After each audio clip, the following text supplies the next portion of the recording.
Live from Sun Devil Stadium in Tempe, Arizona, the NFL on CBS brings you the Atlanta Falcons and the Phoenix Cardinals. Hello everybody, I'm Tim Ryan along with Irv Cross here at Sun Devil Stadium, and the Phoenix Cardinals glad to be home, Irv. They're struggling. A dismal effort last week, a loss against Minnesota. They're now 3-4. Atlanta, on the other hand, a big win over San Francisco, 3-3 and thinking good things. That's right. That win was a confidence builder, Tim. They're not talking about playoffs in Atlanta yet, but they figure they can win 10 games. The 10 wins would put them in the playoffs. Now, Chris Miller last week in San Francisco running the red gun offense was awesome. Now, that offense is something that features primarily 4 wide receivers, and the 2 people he really looks at more than anybody else in that attack are Andre Rison and Mike Pritchard, the rookie, who's red hot right now, Tim. Look for the pass from Atlanta. Now, Phoenix, they need help both passing, running, and on defense. Well, the name of the game in Phoenix, Tim, is really turnovers. They need to take the ball away to set up scores for their offense. They have a big, strong offensive line, so expect them to run the football. But the key here really is Tom Tupa, the young quarterback who has to put the ball in the air to some pretty fine receivers. Now, he features 2 wide receivers, Ernie Jones and Ricky Proehl, who combined have more yardage than any 2 wide receivers in pro football. The heat will definitely be a factor here, Irv. 91 degrees at kickoff time. Down on the field, even hotter. At the field level, approaching 120 degrees. Both teams very aware of the heat, and the fans are as well. Those few who are in attendance here, a sparse crowd expected today. They have come prepared and are looking for whatever shade they can find. The Cardinals will receive, and Norm Johnson will kick it off for the Falcons. Terrence Flagler and Anthony Edwards are the deep men. That's Flagler at the left of your screen, number 32.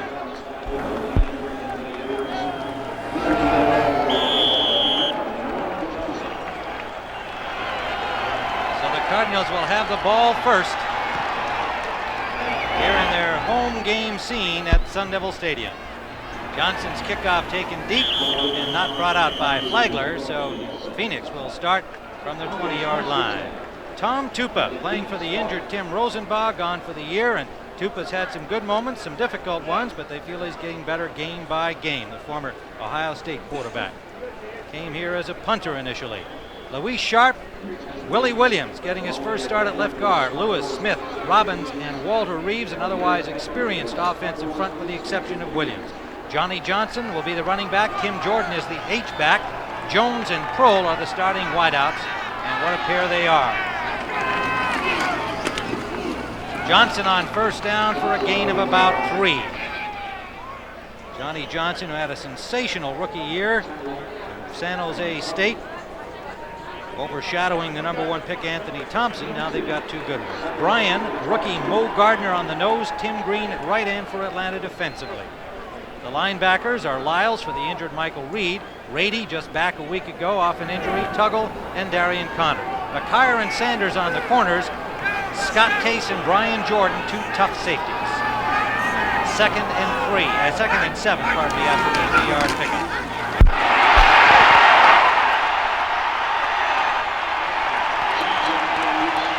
Johnny Johnson all the way out to the 43-yard line of Phoenix. Tim Green ranged back, and Scott Case making the tackle. Tim, this is the thing we expected to see. Running right away, going up to left tackle. Willie Williams, the guy who's starting at left guard, and Luis Sharp double-team the outside man here. Tim Green is a little undersized as a defensive end. Here comes Johnny Johnson, right off his left tackle. Excellent blocking up front, and a big game for the Cardinals. This is the kind of football game Joe Bugle wanted to play. Blasted out up front with a strong offensive line. First down, Phoenix, from their 43. Johnson again hit hard this time by the linebacker Tuggle. Jesse Tuggle, the leading tackler on the Atlanta Falcons. 84 coming into the game. Johnson gets about 3 again. Another 2nd and 7. The H-back Jordan comes out. And Randall Thrill Hill, the rookie from the University of Miami, acquired in a deal with the Dolphins early in the season, comes in to make it 3 wide receivers. And now a timeout on the field. Tupa coming over to talk to the Cardinal coaching staff. And it looks like it was taken by the Cardinals, unless it's something to do with the sideline. Tuggle apparently an injured player for Atlanta, slow to get off the field, and thus the timeout taken by the Falcons an injury timeout. Well, we've talked about the temperatures here, Irv. How's that going to affect these teams today? But the Cardinals trainer, John Omohundro, told us that his big concern today is not so much injury by contact, but injury because of the heat. This could be something that could affect a player's life. And both teams are taking precautions about it. They started their liquid consumption earlier in this week. They have lots of liquids on the sidelines to help prevent any kind of heat problem. Now the Falcons have to wear their black jerseys today as the Cardinals wear white until later in the season for their home games because of the heat. Tupa with a very nicely executed bootleg has a first down, Cardinals. Darian Connor finally forced him out, but the rangy quarterback showed that he can leg it after an excellent fake to Johnson, 12 yards.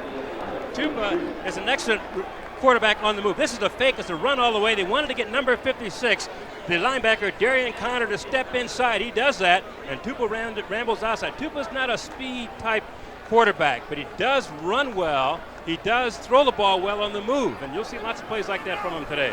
So the Cardinals on their first possession into Falcons territory at the 42. Flags everywhere, and it looked like the Falcons jumped, but we'll see whether or not they were drawn. Referee today is Red Cashin. He'll assess the first penalty. Before the ball was snapped, encroachment, number 52 on the defense, still first down. Extra linebacker Ken Tippins guilty of the offside or encroachment. First down and 5 for the Phoenix Cardinals.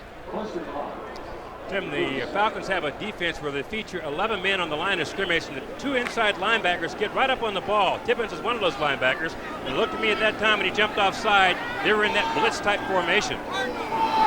Tuggle has come back in for Tippins. Defensively, 1st and 5. Johnson.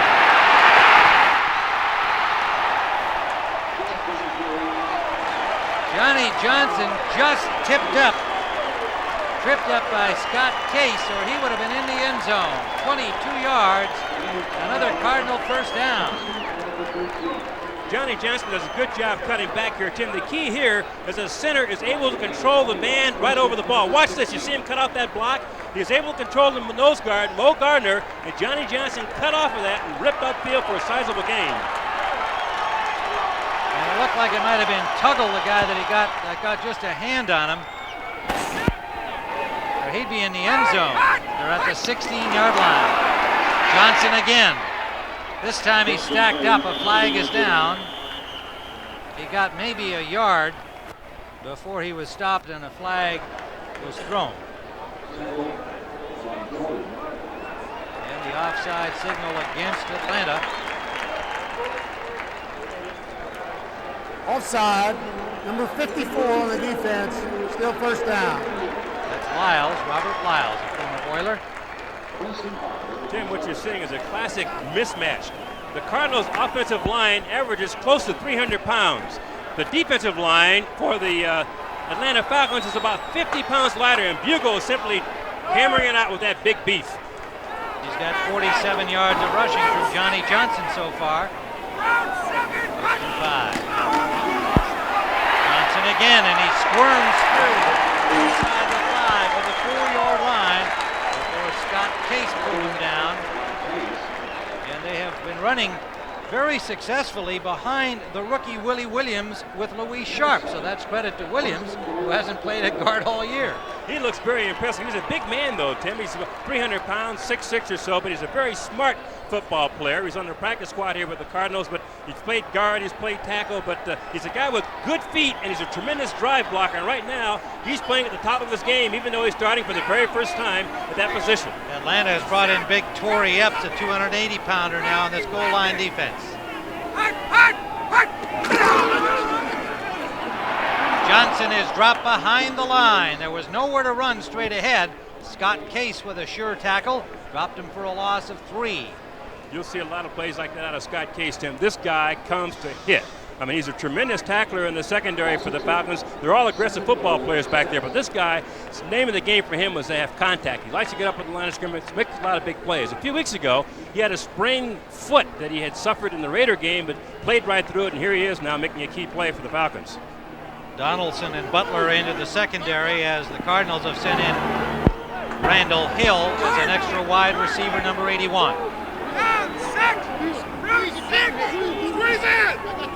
Round 6!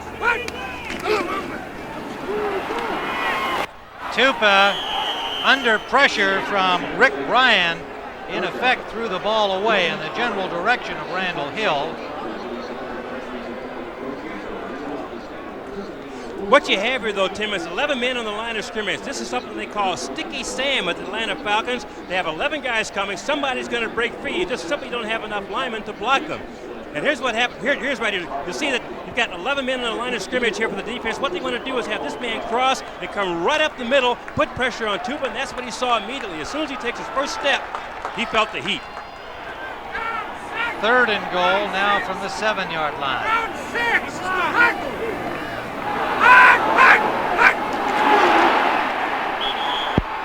There'll be no play as, again, the Falcons jumped, and again the question will be, were they drawn? That play whistle dead. One would believe it's against Phoenix. False start. Before the ball was snapped, false start, number 19 on the offense, 5 yards still, 3rd down. Wow, they called it on the quarterback, Tom Tupa, and you could hear him with his call on the cadence. Let's see what he did. He must have stepped out of there prematurely, Tim. It's not only his voice, but watch, he must be moving back before the snap. Let's see if he does. There goes his cadence. The head is bobbing, and he pulled.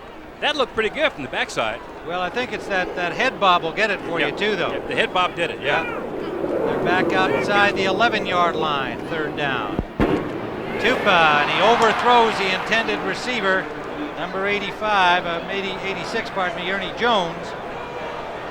And so it'll bring up 4th down. So an excellent drive by the Cardinals, foiled by a miscue deep in Atlanta territory. They'll have to settle for the field goal. It's too bad, too, Tim, because they had everything in that drive they wanted. Even the pass that Tupa threw that was wide was there. The receiver was wide open. Instead of hitting him in the numbers, it was high, threw an incomplete pass. So here the Cardinals had a chance for 6, have to settle for an opportunity for 3. Former Falcon Greg Davis will attempt a field goal, and he doesn't miss from this distance, 29 yards. And he doesn't miss here. The Cardinals take the lead. 8:38 remaining in the first quarter here at Sun Devil Stadium, and Greg Davis gives the hometown Phoenix Cardinals a 3-0 advantage. Well, Irv, my question to you would be, as you were describing the reason for their success on the drive, the bigger offensive line against the smaller defensive line of the Falcons, will Glanville now be tempted to bring in some more defensive support from his second line unit? For instance, Torrey Epps, who is a big 280-pounder, perhaps Andre Bruce, who is a linebacker that can also provide a little more beef up front. Well, what Jerry planned to do in this game is rotate his defensive line. He has 6 defensive linemen ready for this game. Now, Bruce was a linebacker who was playing a down lineman's position today, and he wanted to rotate those people, so he kept at least 3 fresh people out there at all times.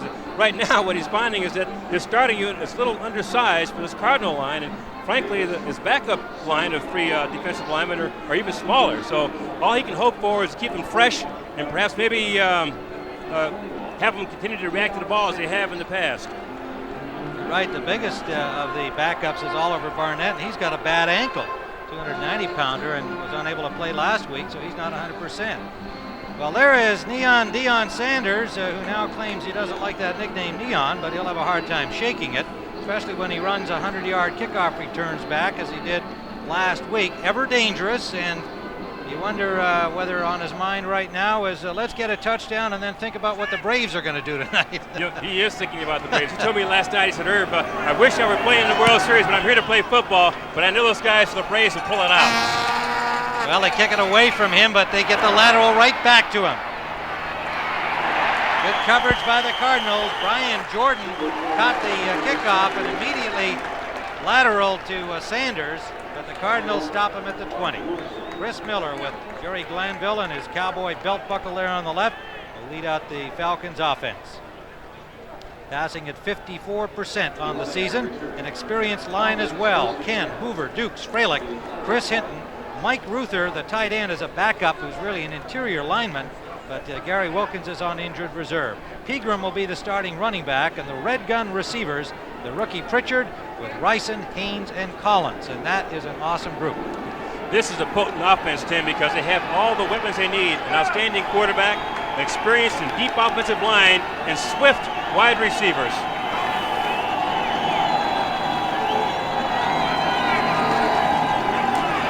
Miller tripped over his own lineman, gets up and got the pass off, but it's off target, intended for Floyd Dixon, who was out there on the starting group of wide receivers. Yeah, they certainly want to start the game this way, Tim. Let's see what happens to Miller stepping out of there, see if the center stepped on his foot. Yeah, it looked like he tripped over one of the guards. It might have been Freilich. Freilich, yeah. Freilich stepping back to set up from pass protection, stepped a little deep, and tripped him up. Tough way to open the ball game. So Floyd Dixon remains as the starter, and Jerry Glanville known to make last-minute changes. He's going with the speedier Dixon instead of Collins in his group of 4. Steve Broussard gets about 6 yards. And the tackle made by Eric Hill, number 58. 51 tackles coming into the game, leading the linebackers in that department. Faulkner, Waller, and Craig Patterson across the front. Freddie Joe Nunn, Garth Jacks, Hill, and Ken Harvey, their good pass rusher, the linebacking group. And a secondary led by Tim McDonald. On the corner is the rookie Aeneas Williams. Lorenzo Lynch, the former Bear, playing on that side for the injured Robert Massey. 3rd down and 4.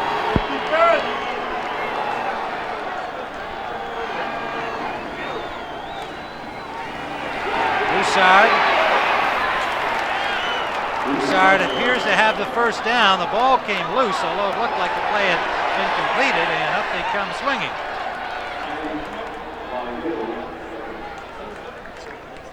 And they'll spot it down at the 1st-yard marker. Well, that's Glanville kind of spirit and tough stuff he likes to see early in the game, and whether they have it at the end in this heat will be the real key. The only thing, Tim McDonald was the guy who was the instigator. He was the one really roughing people up from the Cardinals. But this game is going to be that kind of a game, a highly emotional football game. Both of these coaches, Glanville and Bugle, know each other very well. They're good buddies from years back. Were roommates at one time when they coached at Western Kentucky. And they both said, independently, when we asked them about how the game was going to go, it's going to be a hard-hitting football game. It's going to be a dogfight. They're measuring for that first down. It appears that they have it, and they do. You know, I think most people can relate to the fact that when your close friend is somebody that you play against in any competitive situation, those are the games you want to win more than anything else. And they're tight buddies, and the victory's more satisfactory. It's really watching them on the field during the pregame warm-up. They went over and shook hands and reacquainted themselves again and talked about old times. But I know that you can see the fire burning and the smoke coming out of their ears. They can hardly wait for the game to get started. 6 defensive backs for the Cardinals against this red gun. 1st down, Atlanta. Good protection for Miller, and he hits Mike Pritchard, number 35, the rookie from Colorado, and a gain of about 8, maybe 9 on the play out to the 40-yard line. Miller took a pretty good lick after he released it.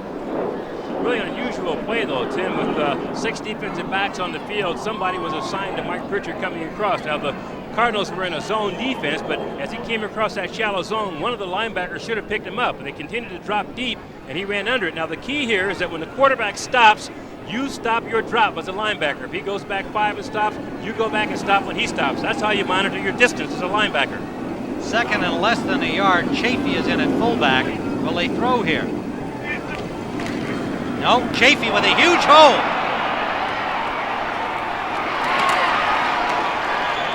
Pat Chafee, a first-year man from Oregon State, signed as a free agent from the Patriots, and he has a huge gain and a 1st down at the 34. Pat Chafee, Tim, was described as being a bull-type runner. He's a guy who likes to go inside, but the offensive line does a pretty good job here. You can see number 69, Houston Hoover, coming inside and hooking the defensive end there, the defensive tackle, and also picks up 56, Ken Harvey on the cutback. Now Chafee, who doesn't have good speed, is a good straight-ahead bull-type runner. Watch him break those tackles. Comes upfield for a good gain. Ball to the 34-yard line of Phoenix. Pritchard in motion. Miller with good time again. Pritchard, first down, Falcons to the 21-yard line of Phoenix. Perfectly delivered ball from Chris Miller. Tim, people may be wondering why the Falcons haven't run the red gun before. Well, of course, Jerry Lamb wanted to establish his running game with a well-balanced attack, but frankly, the red gun is perfectly suited for this Falcon football team and their personality, with the wide receivers they have and Miller's ability to roll and throw. What happens is you spread out the defense, so you have big holes up front with your offensive line for the running game, and the wide receiver just spread across the board of the field, creating lots of gaps in the passing lanes. It's tough to stop.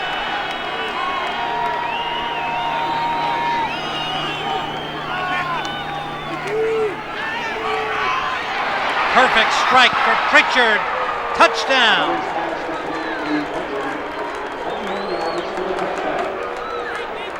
Chris Miller to the rookie Mike Pritchard, who ran between Garth Jackson, Tim McDonald at the goal line to get the 6. Tim, this is exactly what I was talking about. When you spread out the defense of this red gun offense, you have to, here it is right, he's in the slot, and on the other side of the field is another slot man. What they're trying to do is come up the field and split that safety. Now watch what happens in the balls when the play starts. Here he comes, 46, McDonald is in a bind. He has to commit himself. Can't quite get there, and Pritchard comes up with the score. So the Falcons with the point after attempt by Norm Johnson have taken a 7-3 lead with 4:24 to go. Both teams scoring on their opening possession.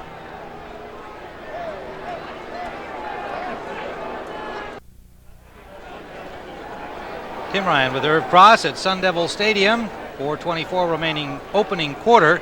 Temperature on the field about 116 or 17 degrees. Each team scoring on their opening series. The Cardinals with a field goal by former Falcon Greg Davis from 29 yards out. Chris Miller hitting Mike Pritchard, a brilliant rookie, 21-yard touchdown, 80 yards in 7 plays, and it's 7-3.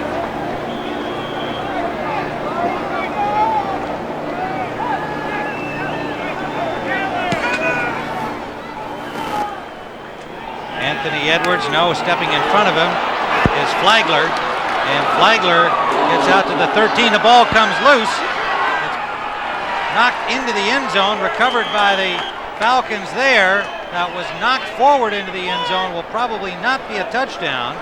And the question is still, was it whistled dead upfield? Darian Connor fell on the ball in the end zone, and one of his teammates knocked it forward into the end zone. The whistle blew when the ball was free. It'll be Phoenix ball, first down. Well, so the whistle had already blown, and it remains Cardinal ball. So no score, and the Cardinals will have it. That was an awfully fast whistle. Well, moments ago, here's this kickoff return by Flagler, and Irv, take a close look. This is really a fumble, Tim. Tracy Johnson, 43, gets the hit, and the ball comes out as Flagler's coming down. Now the problem here is that the whistle blew on the field, and once that happens, the play's dead. It was a fast whistle. That was the problem. Atlanta should have had that football. No doubt it was a fumble.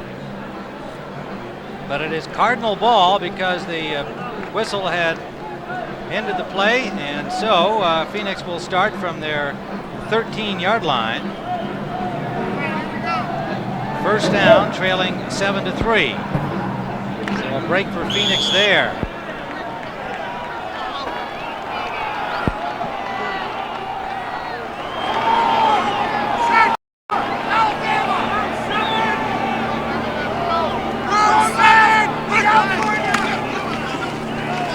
Tupa play action complete to the H-back Tim Jordan. And Jordan is close to a first down. And for an NFL update, let's go to Greg Gumbel in New York. All right, Tim, at New England, the Vikings scored 10 points in the last half minute. They came close to beating the Patriots on this pass to Anthony Carter, but it was batted away by David Poole. They settled for the field goal. They're in overtime now, tied at 23, Tim. Boy, Minnesota can ill afford to lose that game. Into overtime they go. The Vikings at 3-4. And there is Tim Green, the former Syracuse star, and apparently has lost a contact lens and hopefully brought some spares. Oliver Barnett comes in to replace him, and he's got a bad ankle. We'll be right back.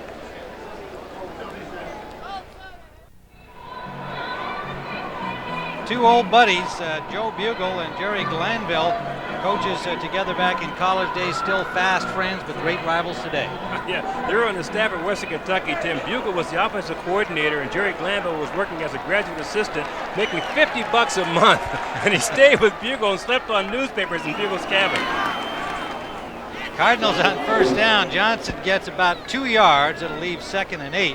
What's fascinating about those guys being such old and close friends is that they're two totally different people in terms of their lifestyle, even their approach to football. Bugle, the kind of the arch traditionalist. Glanville is certainly a rebel. He dresses like one. His important gurus are country and western singers and songwriters. Joe Bugle's out of that Joe Gibbs Washington Redskin school of football. I mean, they're really quite different. It's an interesting relationship. 2nd and 8. Ernie Jones on the end around, and good piece of running by Jones. Picked up about 6, maybe 7 yards on the play. Tupa again showing good ball handling skills on his faking. Rick Bryan made the stop. We're at Sun Devil Stadium, and temperatures over 100 degrees on the field, and you can see a sparse crowd here in attendance. The Cardinals off to a good start, scored on their opening series with a field goal. Atlanta took it the other way on the next possession to lead 7-3. Miller to Pritchard, a 21-yard touchdown.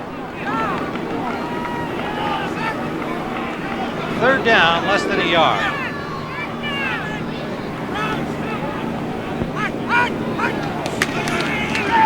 Johnny Johnson, first down, Cardinals to the 39. It's really nothing but power football, Tim. What they're trying to do is work one-on-one. The guards on the men over them, the tackles over them, and watch this drive blocking straight ahead. Now it's up to Johnny Johnson to find the daylight. He does right there. Finds a little crease. Comes upfield. Determined run on his part, and a play that was pretty well blocked by that huge offensive line. Ken Tippins made the tackle. Falcons going with 5 linebackers. That's one change they've made here to try and stop this running. Now here's another trick play. Tupa made a good catch, but now he can't get it away. He'll run it. Well, Steve Broussard, or not Steve Broussard, pardon me, Johnny Johnson, throwing it back. No, it was 34, but it was Anthony Thompson throwing that pass back to Tupa, and the pass up a little high. I'll tell you what, the key though, Tim, is right here. The right cornerback never released the receiver. Now you'll watch what happens here when the ball is handed off. The back will come back and toss back to the quarterback. Now this is a legal play. It's a lateral back to the quarterback. Now he's behind the line of scrimmage. It's not a forward pass yet. You can now throw it forward pass. But Deion Sanders never bit. He stayed with Kroll step for step and broke up the play. That's a coverage play, I call. Now here is Thompson running the ball. Thompson's got some room, pushed out at the 35-yard line, forced out of bounds by Brian Jordan. I'll tell you, the Cardinals have a real good-looking pair of running backs. At one time, they wanted to run a 2-back offense with Johnson and Anthony Thompson, but Thompson is a different kind of a back. He's a big guy, but he's more like a halfback.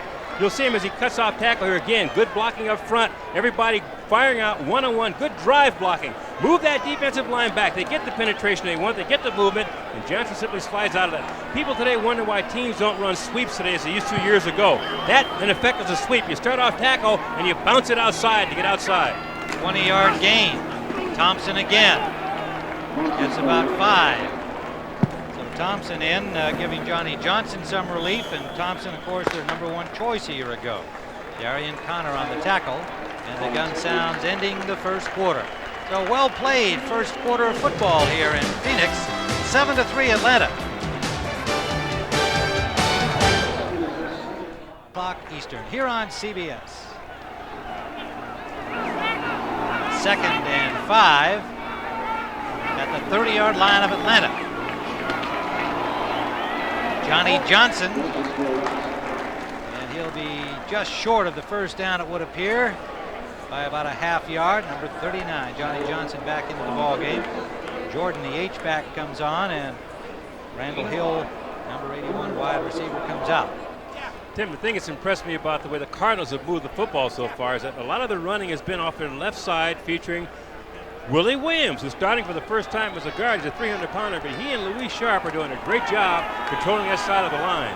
Joe Wolf went down to injury. He had a chest injury, been bothering him for 2 or 3 games, and they put him on injured reserve after last week's loss to Minnesota. Johnson trying the right side, has a first down, close to the 20-yard line of Atlanta, where Lyles made the stop. It's a real simple philosophy, Tim. When a team runs an odd front, a 3-man line, the way the Atlanta Falcons run now, you run what you call the bubble. You want to go right up here to this seam where the linebackers are standing and no one's covering the guards. See what happens to the defensive line? If the center can control the man over his nose and the guard rolls his man back, you have a whole 5 yards wide. Johnson has now carried 10 times for 68 yards, has had just a little relief from Anthony Thompson when they brought him in for that trick play. He got a 20-yard run to boot. First down, Phoenix. Johnson again. This time nowhere. Good effort. Tim Green beating his man and getting into the backfield, tripping up Johnson behind the line. The Cardinals run this counter gap play where Johnson takes a step one way and he comes back the other way. Fortunately for the Falcons, the type defense they play, when a man does that, their linebackers flow to the ball real well. Now Green was a defensive end away from the play on the initial move, and his job is to come upfield and then come down the line to close off the gap. Did a great job forcing a loss for the Cardinals. Second and close to 13. They've got Hill and Thompson in the game now. Tupa gets some time and overthrows his man. Intended for Ricky Prohl, he just sailed it up too high. It'll be third down. He threw that ball high, Tim, because he really couldn't step up and follow through the way he wanted to. Watch the heat here. The Falcons are coming again with good pressure. Number 56 showing right away. Darian Connor and Tupa trying to step up in the pocket really can't go anywhere because the pocket's collapsed. So when you can't take a full stride, you can't bring your arm all the way down. So the ball sailed on it. 12th play of this drive, 6:33 off the clock. And Phoenix used 6:22 on their opening drive that resulted in the field goal by Greg Davis. Round 6. Round 6.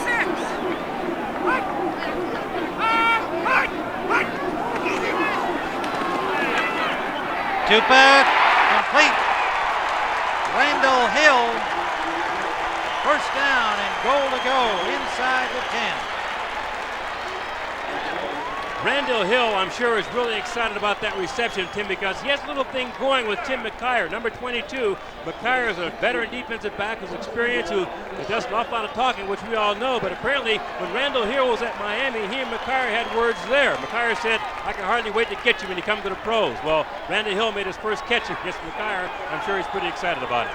And a good rush by Tim Green, but just a little too late, taking Tupa down after the ball had gone. First and goal from the 7.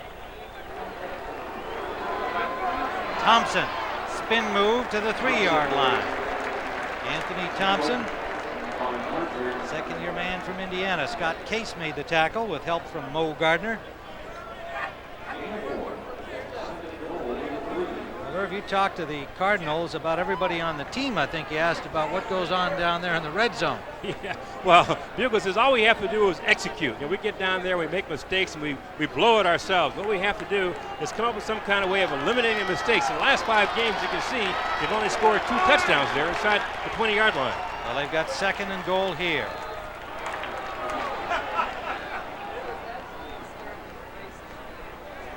Thompson, and he is stopped. Hit from behind by Robert Lyles. Lyles coming over on waivers a year ago from the Oilers. Of course, Jerry Glanville had him there. And with the injury to Michael Reed earlier this season, Lyles has become a starter at the left linebacker spot. People remember Lyles affectionately as Captain Video. He's a guy who did a lot of weird things in Houston. Watched a lot of videotapes, and the guy who named the Astrodome the House of Pain. Jerry Glanville likes that attitude. 3rd and goal. Let's see what the Cardinals can do here. Tupa is hit, the ball is dropped, and it's going to be recovered by the Falcons. Jesse Tuggle, ball still loose. No flags as yet. Tim Green, he'll score. Touchdown.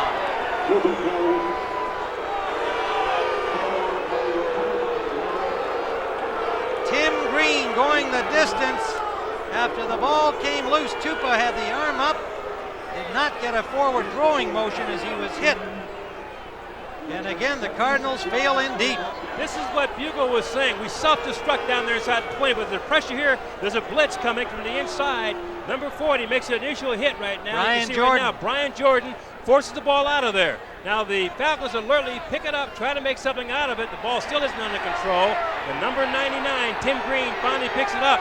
This guy, Tim, was co-valedictorian at Syracuse University. He's in his 3rd year of law school right now, and he said that when I finish football, I'll probably be a senator or something. This is an extremely bright young man right now, a very happy football player. I bet he's a tired young man right now in a 115-degree heat. 85 yards. Tim Green taking that fumble downfield.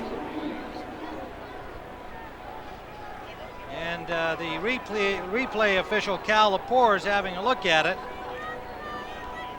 You saw the ball pop loose. It was not a forward lateral attempt because the ball was knocked forward, at least the way we saw it. Yeah, it was There's definitely the hit. Yeah, it was a fumble. I think the question might be, when number 56, Darian Connor, had the ball on the ground, was he down? Now, he has possession of the ball. Now, if he's touched by a Cardinal, he's down.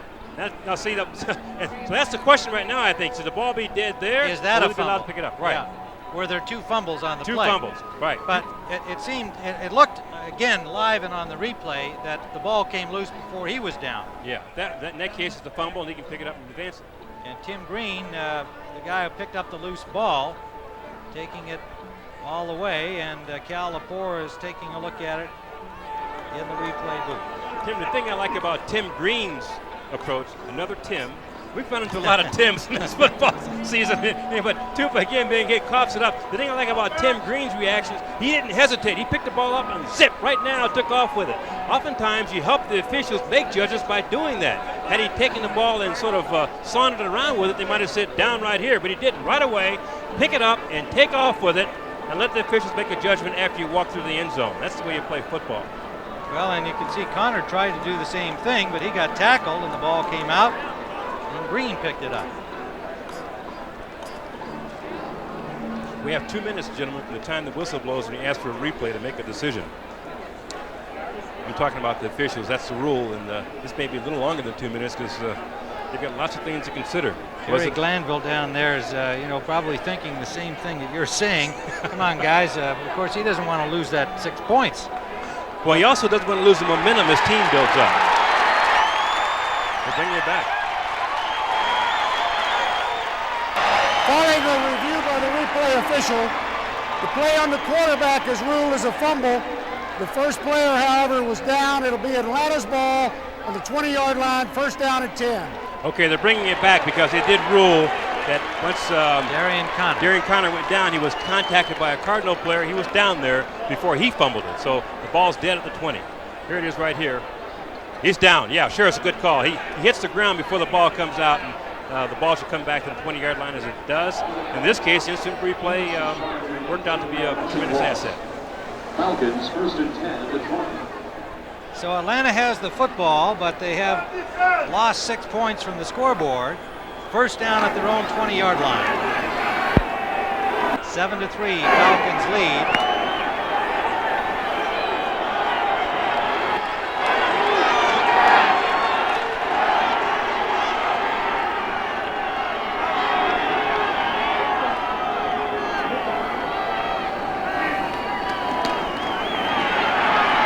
Miller on 1st down to Haynes. Miller's Haynes pass lead to Haynes. breaks away from Steve Lofton and has a 1st down near midfield, 27 yards. Haynes working against Lofton. Lofton is in a zone defense. You can't tell it from this shot, but he's going to drop off here and play the short zone.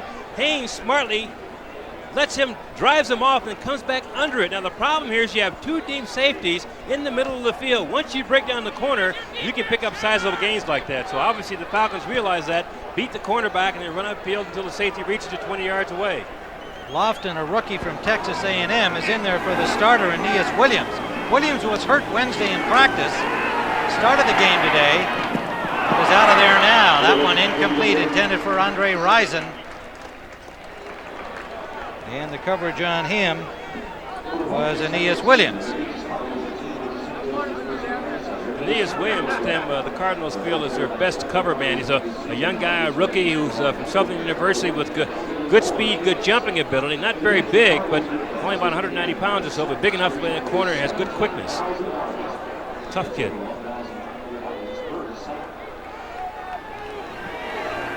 Second and 10.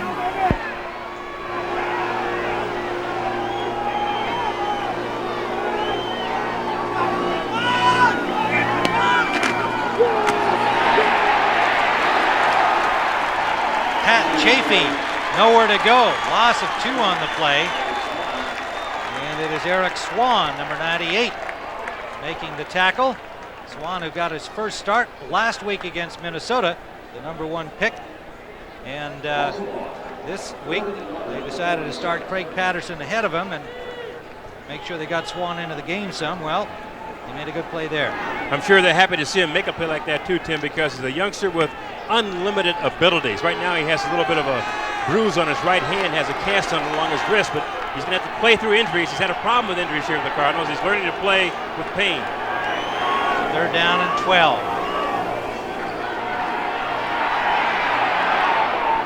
Miller complete.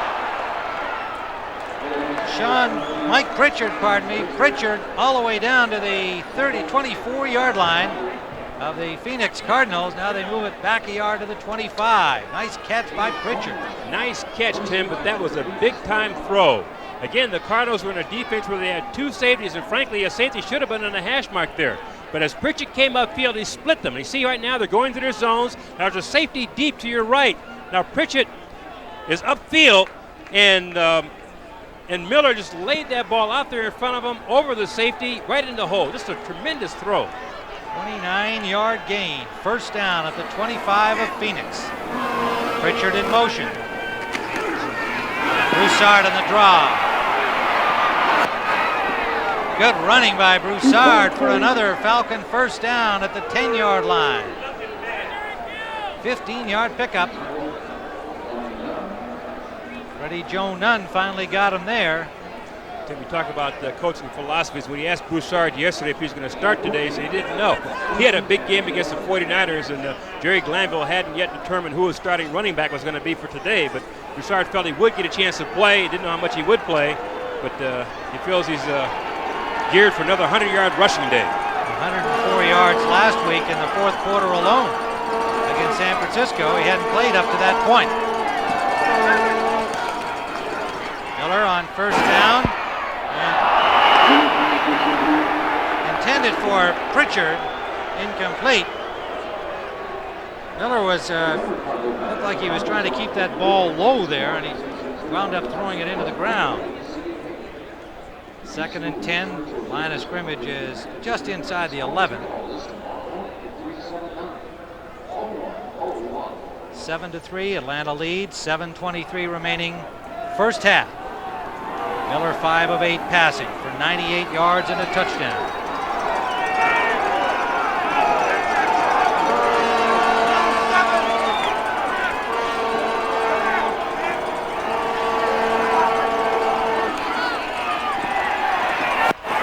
Interception. Mike Zordich brings it all the way out to the Phoenix 34-yard line. Miller had gone 60 consecutive passes coming into the game without a pick. A costly one there.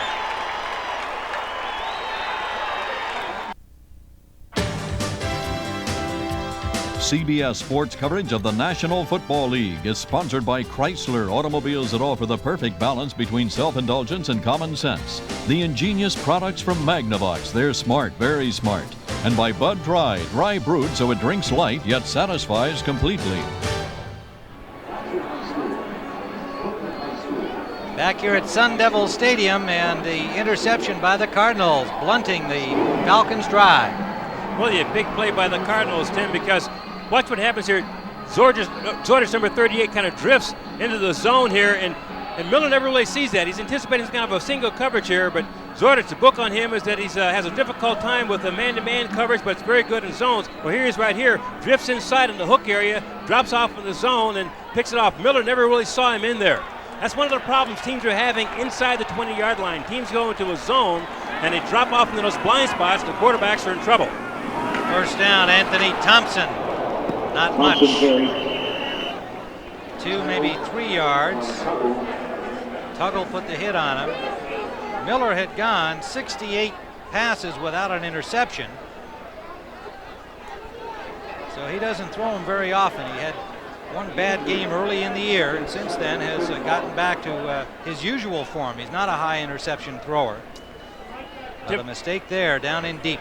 Yeah, the problem there, Tim, is that you come away with 0. Down there, you should score 100% of the time. You get a field goal or a touchdown, you just can't give scores away. Close to a 3-yard pickup for Thompson, 2nd and 7. Tupa play action, just gets it away as the linebacker coming was Lyles. Intended for Jordan, it falls incomplete. Phoenix has had the football for 15-24 up to this last play as opposed to 7-23 for Atlanta. Well, next Sunday, the Bears at New Orleans or the Rams at Atlanta. That's our action, starting with the NFL today at 12:30 Eastern Time. The Bears will be in the Superdome against the undefeated New Orleans Saints. Winners today over Tampa Bay. The Saints are now at 7-0. 3rd down and 7. From the 30-yard line. Pressure on Tupa. Lucky to get that one off at all. Scott Case blitzing and Tim Green coming from the right side. He was under duress, Tim, from his very first start. Again, the Falcons will oftentimes blitz with 11 men on the line. This time, looks like they're bringing everybody along with the kitchen sink. Number 99, you see Tim Green breaks down Louis Sharp. Green is giving away about 30 pounds to Louis Sharp, but what he has is tremendous quickness. And he told me yesterday, in order to beat Sharp, I'll have to be able to give him some feints and fakes and go around him, and he did that successfully that time. First punt of the afternoon by either team. Camarillo, big punt, backs up Sanders. And Sanders is buried at the 17-yard line. Eluded the first 2 guys, and then linebacker Steve Heitch finished him off.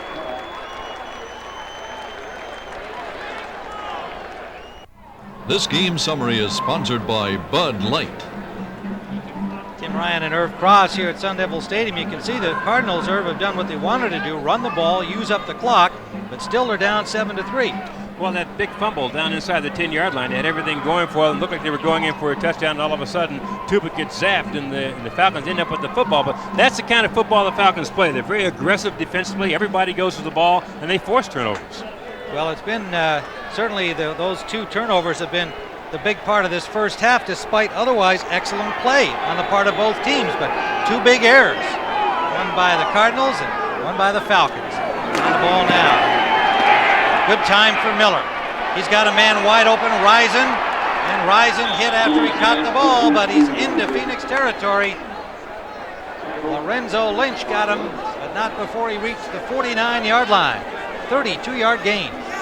Really too bad, Tim. Number 38, Michael Zordich, the safety. You'll see him right up near the 20 to 30-yard line. Comes up here to play the short zone, but what he must do when he does that is make sure he bumps that receiver. Don't let him get off the line cleanly. Watch this. You see the receiver go by him, never touches him. Therefore, he gets a chance to get into the gap between the deep back and himself. Completed pass. You must bump that guy off before he gets upfield. Zordich, who's made a nice interception earlier this time, blew a play.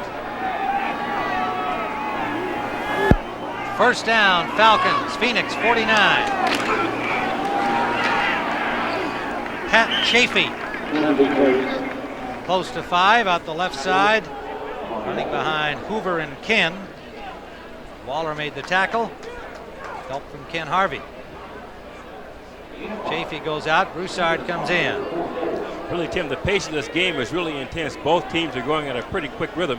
And with the heat down there, you think that somebody would eventually wilt, particularly that club in the black. And that's what Bugle was relying on. He felt that by the time they got into the third or fourth quarter, the heat was starting to take its toll. And you can see right now some of the players are trying to get a breather. 2nd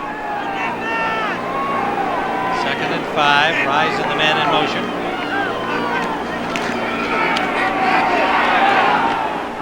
Incomplete.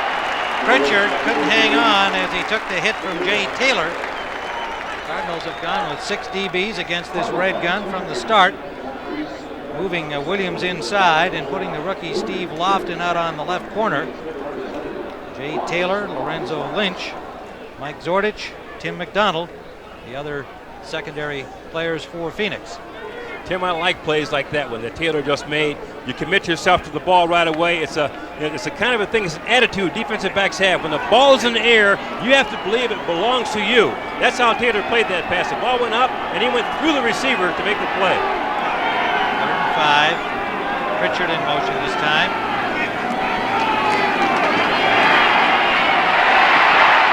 Miller gets it off under pressure. Intended for Dixon. Scott Evans, the rookie just activated from Oklahoma, had a pretty good rush on Miller near the end of the play. Something you don't see very often from these Cardinals is blitzes. Now this time they got 46 McDonald coming from the safety spot, and also number 58 Eric Hills coming in. So Miller finds himself under pressure in the blitz and couldn't quite set up to get it off. But again, a good play on the Cardinals' part. You don't see them blitz very often, but today probably when they come after Miller, they're coming right up the gut.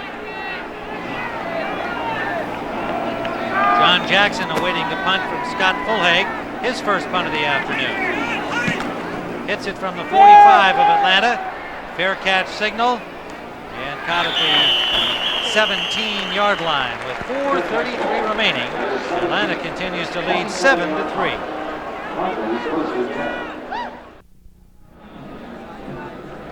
Most of the crowd that is here in Sun Devil Stadium sitting on the shadier side of the stadium, such as it is at 2 p.m. Pacific time.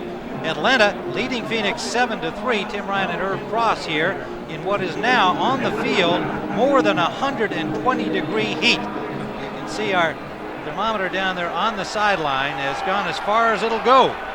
And you can see the players doing their best to protect themselves. Wet towels, ice, fans, lots and lots of fluids.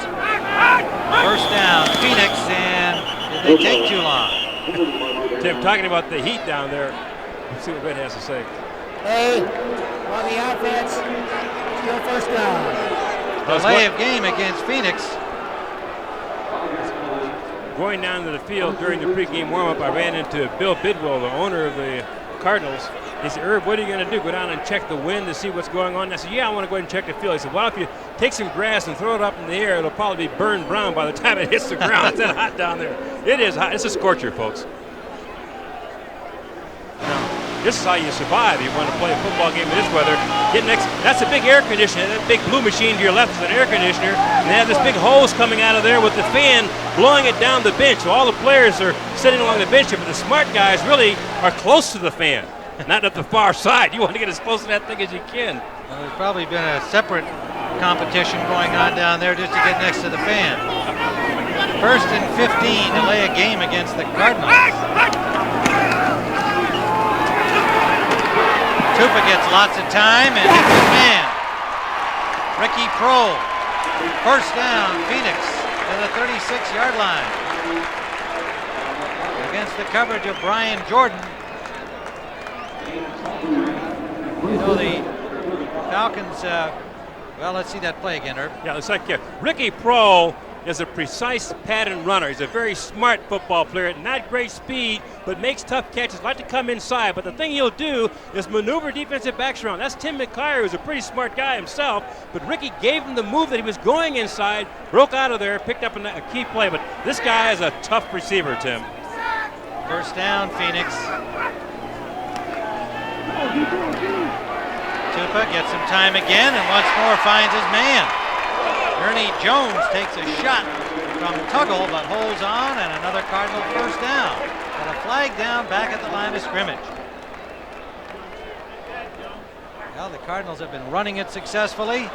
Now they go to the air on first down plays. A 14-yard gain will be wiped out by a holding penalty.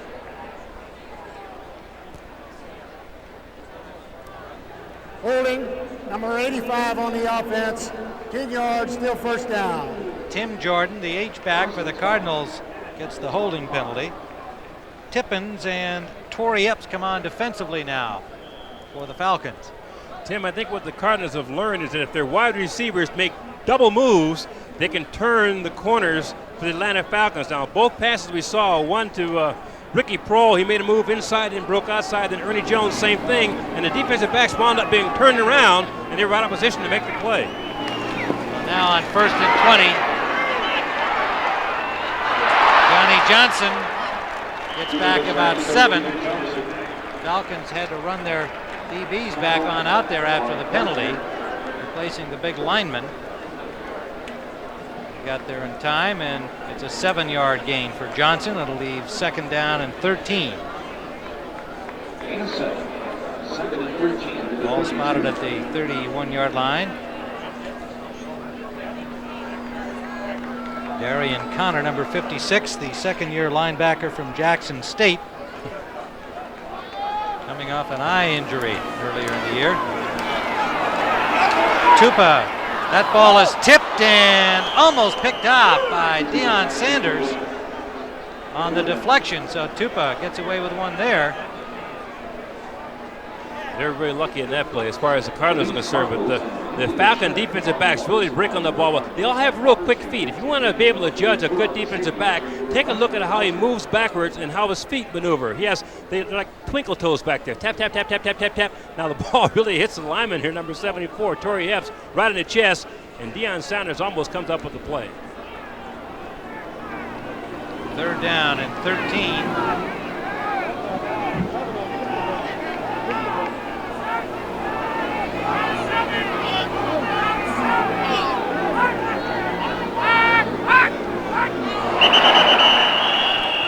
All kinds of movement again, and flags fly. Looked like the Falcons jumped, but again, always a discussion to see whether an offensive lineman drew them over. But the way the Falcons play that. The ball was snapped. Encroachment. Number 78 on the defense. 5 yards. 3rd down. Well, they had the wrong number out there. They said 78. Probably 58, Jesse Tuggle. Thing is, the way those linebackers step up in there and try to find the cracks that they can blow through, there's all that kind of movement, and they are in a high risk of being offside. Yeah, well, you can hear Tupa's voice, too. I can hear his inflection way up here. Hut, and as the linebackers get close, hut, he picks up his voice, and they're trying to hear him and listen to him, and he's drawing them offside with his voice. 3rd down and 8. It'll roll by Tupa this time, and it gives him some time and a bad pass, and Sanders tipped it. Brian Jordan came up with it, but they roll it incomplete. Jordan scooped it off the turf apparently and looked like he was also out of bounds, but the ball tipped away by Deion Sanders. Tupa had a problem with that ball just kind of fluttering on up there on his throw. It's kind of surprising to see that too, Tim, because he's a tall quarterback. He's 6'5", but he's had trouble throwing the ball over the offensive line. Here he's open, has a lot of time to throw the ball. He got hit as soon as he threw it, but that was a low ball and was tapped at the line of scrimmage. 4th down. Camarillo. That's a dandy punt. Again, backing up Sanders to the 10. Good coverage by the Cardinals. And to get him was Anthony Edwards. Jackson took the first shot at him. Sanders got away from him, but Edwards made the tackle, a 53-yard punt.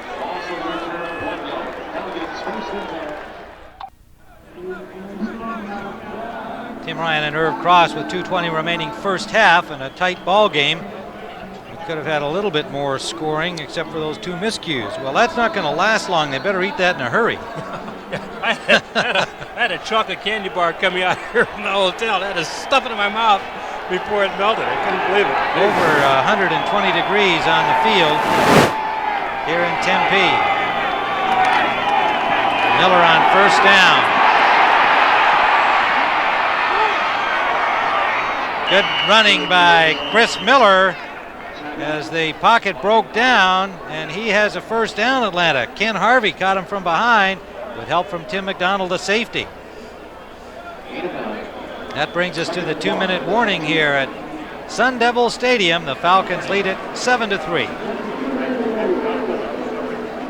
CBS Sports, and we know who that guy's rooting for, is even wearing a Braves hat.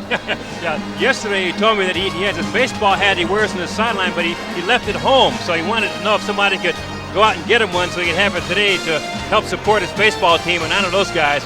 He's thinking football right now, but his heart is also with that baseball team.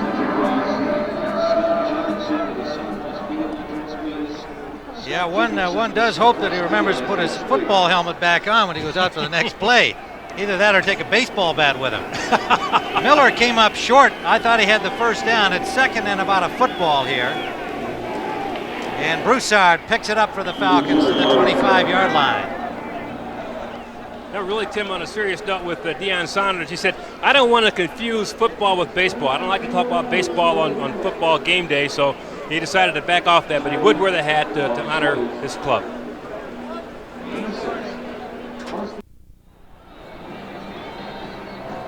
Tim Ryan and Irv Cross in Tempe, Arizona. 7-3 Falcons lead. We're in the final 2 minutes.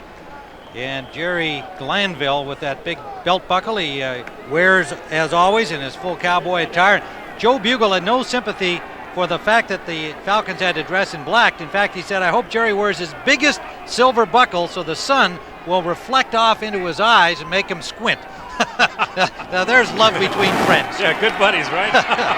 Miller under pressure. Good footwork again, and gets back to the line of scrimmage at least. Very close to it. But it'll leave 2nd and 10. Harvey and Nunn, the outside linebackers, both closing in on him. That is Scott Evans, the rookie from Oklahoma, getting some time. And coming up at halftime, the NFL Today Dockers halftime report. Reagan Terry will have all the scores, highlights, and latest info from around the league. Miller connects on 2nd down to Andre Rison, who has a first down for Atlanta out to the 37-yard line. I'm surprised, Tim, that working his 2-minute drill, that Rison didn't step out of bounds. He was near the sideline, made the catch, and the thing they want to do now is, of course, move the ball but conserve time at the same time, and he came inside instead of going out to stop the clock. 11-yard pickup. Miller and Rison, did he get it inbounds? Yes, he did. That type pattern is what you expect to see during his time in this 2-minute drill. Advance the ball, get the yardage, but also get outside. Now watch this maneuver, how he maneuvers this time. Working against number 29, the defensive back there, Lorenzo Lynch. Lynch, who turns his back to him. You want to stay open, face the receiver, don't turn your back on him. Because as he breaks outside, he's wide open, makes a catch and steps out of bounds. Gets it all, gets the catch, the yardage, and stops the clock. Lorenzo Lynch came over from the Chicago Bears as a Plan B free agent a year ago out of Cal State Sacramento, and got the starting spot when Robert Massey, the fine young cornerback they acquired from New Orleans, suffered from viral hepatitis. He's on injured reserve. Miller, and they get him. Freddie Joe Nunn. First sack of the day by either team. And a big loss in a key situation. Boy, Tim, he was coming full bore. Freddie Joe Nunn from his left linebacker position, standing up number 50. You'll see him coming to your screen right now. He is at a full sprint. Wasn't touched by anybody. He just teed off and ran as fast as he could to the quarterback. What a sack. 2nd down, 17. Miller can't find a man open. Now he makes a nice play to Rison. What a clever play by Miller. He saw the one-on-one situation and just drew up the defender. And when he got him coming at him, popped it off to Rison. That's a tough spot to be in, Tim. I call that a tweener. You're in between. You're not deep. You're not short. Number 29 again, Mr. Lorenzo Lynch. is really responsible for that receiver. Stay with the receiver. Stay there, stay there, stay there, stay there. As he comes up to the quarterback, you see what happens? Let the linebackers and defensive line take that. You must stay with that guy. When Lynch came up, he opened the lane for Rison to make the catch. 21 yards, 33 seconds left in the half. The ball at the 32-yard line of Phoenix.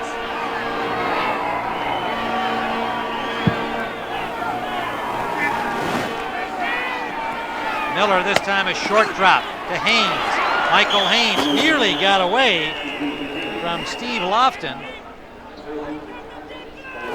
Lofton recovered to make the grab. And timeout with 26 seconds left, and the ball now at the 23-yard line.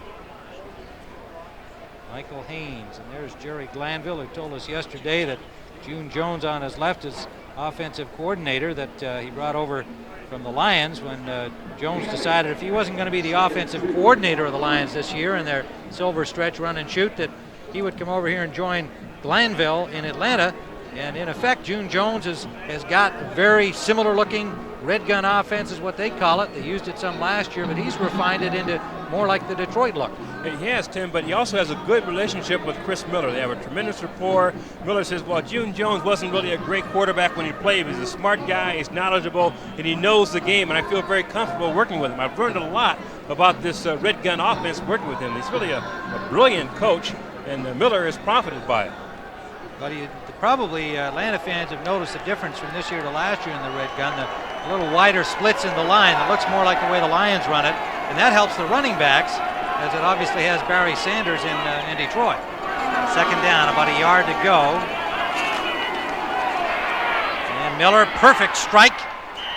Jason Phillips, his first catch of the day, the third-year man from the University of Houston. He gets it out of bounds, and 21 seconds remain on the clock. Down to the 12-yard line.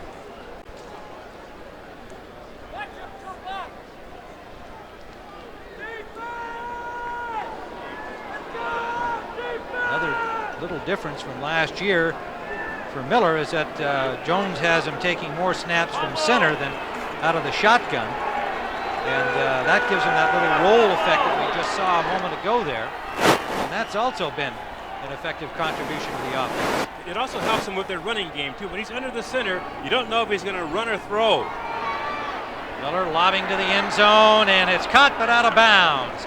Michael Haynes, nice catch against good coverage, but the coverage was good enough to make him catch it out of bounds, and that was Steve Lofton, rookie cornerback. Yeah, Tim, Steve Lofton does a lot of smart things here. First of all, he stays inside of the receiver, so he knows he can't be beaten inside. The only way he can go is to fade away from him, but now, look back. He does. He's in good shape here. A little hand fighting here for the football. Got his hands between the receiver's hands. Can't make the catch. Out of bounds. That's really great defense. Miller 11 of 18, 199 yards. And right now, again, this red zone stuff. That's really all he's thinking about. Try and get a touchdown in here. 16 seconds left. Miller, and too high, too hard for Haynes.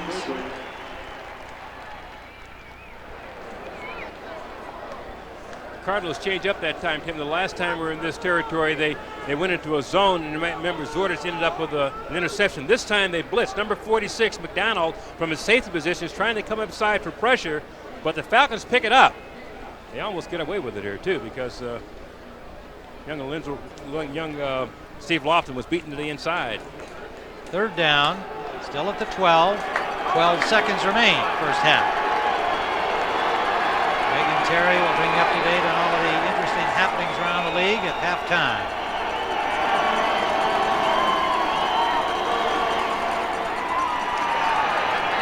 Miller again, this one a bad pass.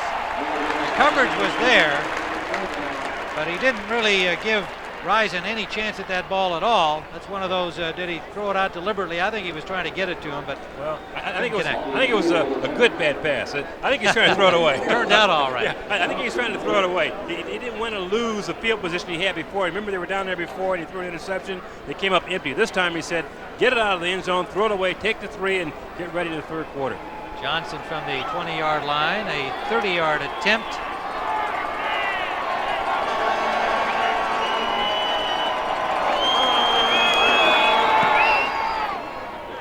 it's good. And so the Atlanta Falcons widen their lead to a full converted touchdown with a 10-3 margin. 4 seconds remain in the first half. Well, guess who that guy is? He knows how to stay cool in the heat here. Take your shirt off. That's Hammer.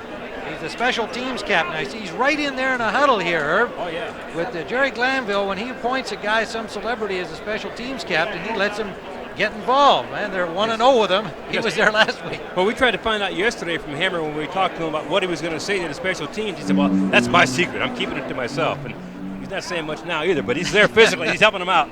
Well, last week before the Niners game, Glanville had him in the locker room. They put on some of Hammer's rap music and got everybody dancing. And Glanville makes a big thing about, you got to be loose. You got to be relaxed. You got to have fun. Yeah. That's the way I want my players to feel. Well, it paid off last week. Yeah, and then he turns around and tells us, I don't influence my team. I mean, my guys are their own personalities. Nothing I've done. I said, oh, come on, coach, give me a break. I mean, they respond that way because you're like that. You're a loose guy, and you let them have that freedom, and that's his style. There's Jerry Glanville, who will admit that Hammer's music is not his music. I saw his whole collection of CDs yesterday, and all he played for me was Bonnie Raitt and a little Jerry Jeff Walker. That's a little more the Glanville style. He didn't have any Hammer tapes in there.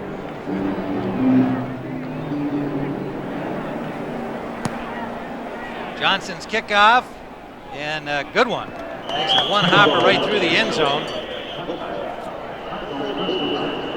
So with 4 seconds left, the Cardinals have the ball at their own 20-yard line, and I would imagine that Joe Bugle might just let this one play out. And there's a marker on the kickoff, and it's offside against Atlanta. Offsides, number 29 of the kicking team. That penalty is declined. It's a touchback. First down at 10.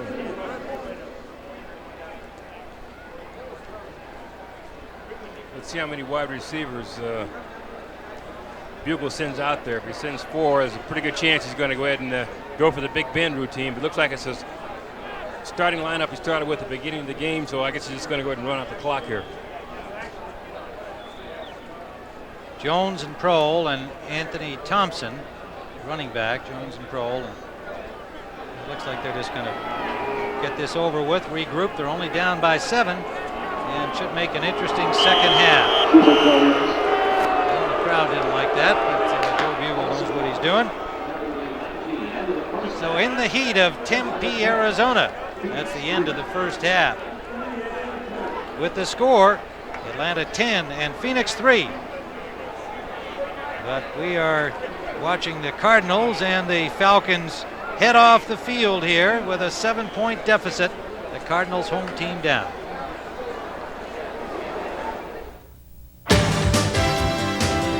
CBS Sports coverage of the National Football League is sponsored by Honda, who puts a driver's airbag on every new Accord, Civic, and Prelude and urges you to buckle up. Wrangler, comfortable jeans for men. And by Ford Motorcraft Quality Parts. The NFL Today Dockers Halftime Report is sponsored by Levi's Dockers. Relax, you're among friends.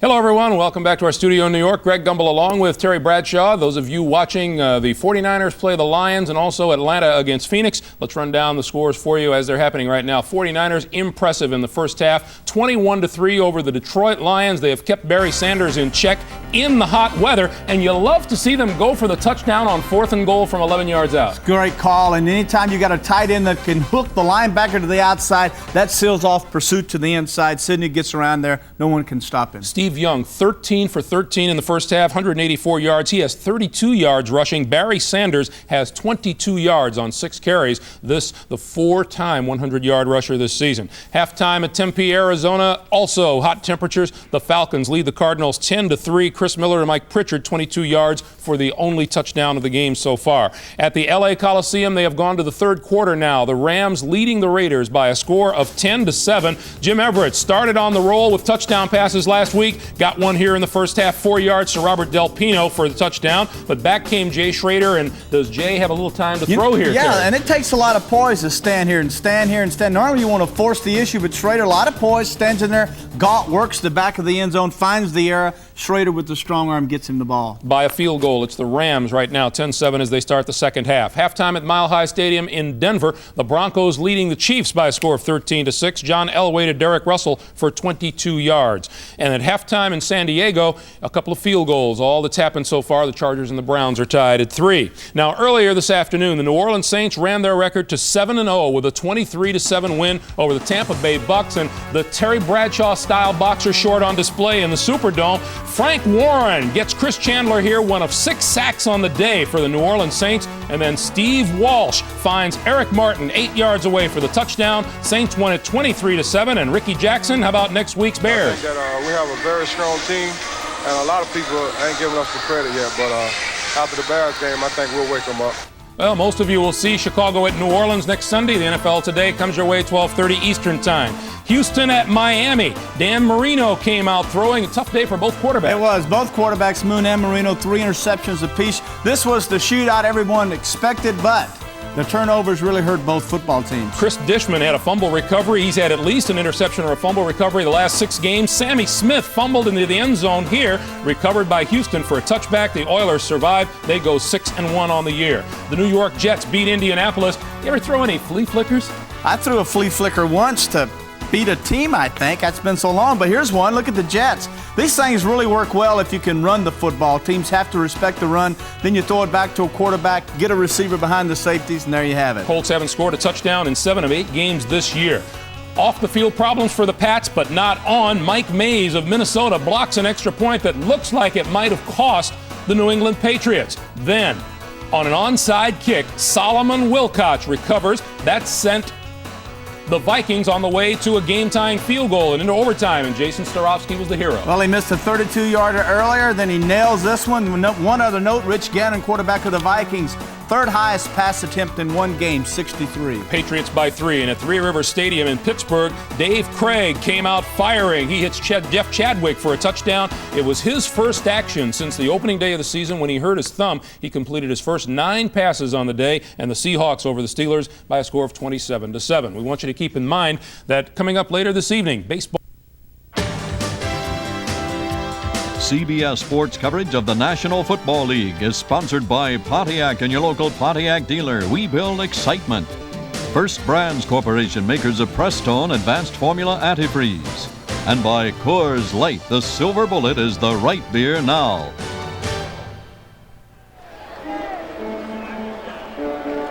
Back here at Sun Devil Stadium, the Dogs are starring out there on the field at halftime. It's 10-3 Atlanta. Well played first half, a couple of miscues in critical situations, a fumble and an interception, otherwise we would have had more scoring. But it looks like each team, Irv, is doing what it wants to do offensively. Well, yeah, the pace of the game is pretty good. You know, the Cardinals are running the ball pretty well, and of course Atlanta's running that red gun offense pretty well and throwing the ball well. We saw Mike Pritchard come up with a touchdown pass. You see the rookie from Colorado. Take a look at this. He's in the slot here right now. He just comes upfield, and Miller finds him in the seam there and hits him for the 21-yard touchdown. This young man's the #1 draft choice out of Colorado, Tim, and he spent $6 to buy a videotape of Steve Largent to learn how to play wide receiver. He's an economics major at Colorado, bright young man, and like I said, videotape paid off for him. I'd say so. He leads all rookies in pass receptions, and 2 field goals by Norm Johnson accounting for the other scoring. You can see that Phoenix has done the amount of kind of rushing that they wanted to have, 124 yards in the first half, and Atlanta doing what they wanted to do, throwing the ball 193 yards. But with the fumble by Tupa when he was hit just as he was releasing the ball inside the 10 of Atlanta, that ended a Phoenix drive. And then, of course, Miller gets him all the way down the other way for the Falcons and winds up with one of his rare interceptions. Well, he does. He doesn't throw very many interceptions, Tim, but Tupa, I think, right now is concerned about how he can go ahead and crack that Falcon defense. He's been under pressure all day long. They've had success running the football, but when he sets up the pass, he hasn't had enough room to step forward in the pocket to deliver the ball because there's so much pressure because of the blitzing. Miller, on the other hand, has had lots of success throwing the ball from the red gun, and just, I guess Jerry Glanville at halftime probably told him, let's go back out, guys, do the same thing in the second half we did in the first half. Falcons at 3-3, coming off their big win last week at San Francisco, and a somewhat demoralized looking Phoenix team losing to Minnesota last week up at the Metrodome, and they certainly are playing with a lot more enthusiasm. And I guess we should return to the theme of the Heat here today. Much made about the black uniforms of the Falcons. Joe Bugle saying, well, that's tough luck for my old friend Glanville, but we wear white at home until the weather cools off here. And they have had a record month of heat this late in the year in the Phoenix area. And so the Falcons have to wear the black, and they say that could mean an increase of 10 to 20% effect on the body by having that darker jersey that they have to wear out there today. The second half will really tell what kind of effect is on both of these teams. And Tim, I think we should also stress, though, that the decision to have the Cardinals wear white jerseys today and to have the Falcons wear black did not come about in the last few weeks. This is something that was decided last spring. The league office wants to know far in advance what the uniforms are going to be like, so it had nothing to do with the temperature today or anything like that. It's just that the Cardinals traditionally use white jerseys the first half of their home season. Davis's kickoff. Dandy comes down a yard from the end line over the head of Deion Sanders, keeping him out of the play. And so Atlanta will start from the 20-yard line with Chris Miller. Miller passing at 54%, 9 interceptions, but 4 of those were in an early game this year, and he has really been nearly flawless since then, going 68 passes without an interception until the one by Michael Zordich here today. Risen, Haynes, Pritchard, and I believe Collins this time will start. Check on that. Dixon started the game in that other spot. It is Dixon again. And there is Eric Swan, the #1 pick from the Bay State Titans, a minor league. There was much conversation when he was drafted #1, no college experience. First down from the 20. Draw play to Broussard, and he runs right into Davis. The ball, as Broussard cuts it back, wound up with a loss. He would have been better off at his initial contact. Eric Swan's a rookie who's kind of raw, but he's lining up against a pretty tough customer here right now. You can see number 69 handling him here, Houston Hoover. Sort of, actually 79, Bill Frelick. Bill Frelick at the guard, just fighting him off. The key here is that Frelick got his hands on him and sort of popped him. We call that a punch by offensive linemen. You get a guy in position and you punch him to move him one way or the other. And of course, right now Eric Swan probably has sore ribs, like Tyson's ribs maybe. Swan held his ground, forced Broussard the other way, and wound up with a loss on the play. 2nd and 15. Broussard on a little jump pass there from Miller, and he picks up about 13 yards. It'll leave 3rd down and 3. When the Cardinals throw the ball to Broussard to see passes like this, but this is what number 98 Eric Swan saw. Again, he thought he had a chance to sack the quarterback. Whoops, well, it's a little screen pass over my head, but here he comes, I want to get it. Oh, almost got there. That's really heartbreaking for a lineman his size, to run that far, try to jump on a pile to help out on the tackle, and then miss a guy in this heat. Can you believe that? 120 plus? Oh, boy. It leaves 3rd down and 3 for the Falcons. Eric Swan, who says he weighs about 325 these days. And it's dropped by Risen. Miller turned him around with the pass, and Risen couldn't hold it. Penalty marker down in the secondary. Red Cashin gets the word. And it's offensive interference.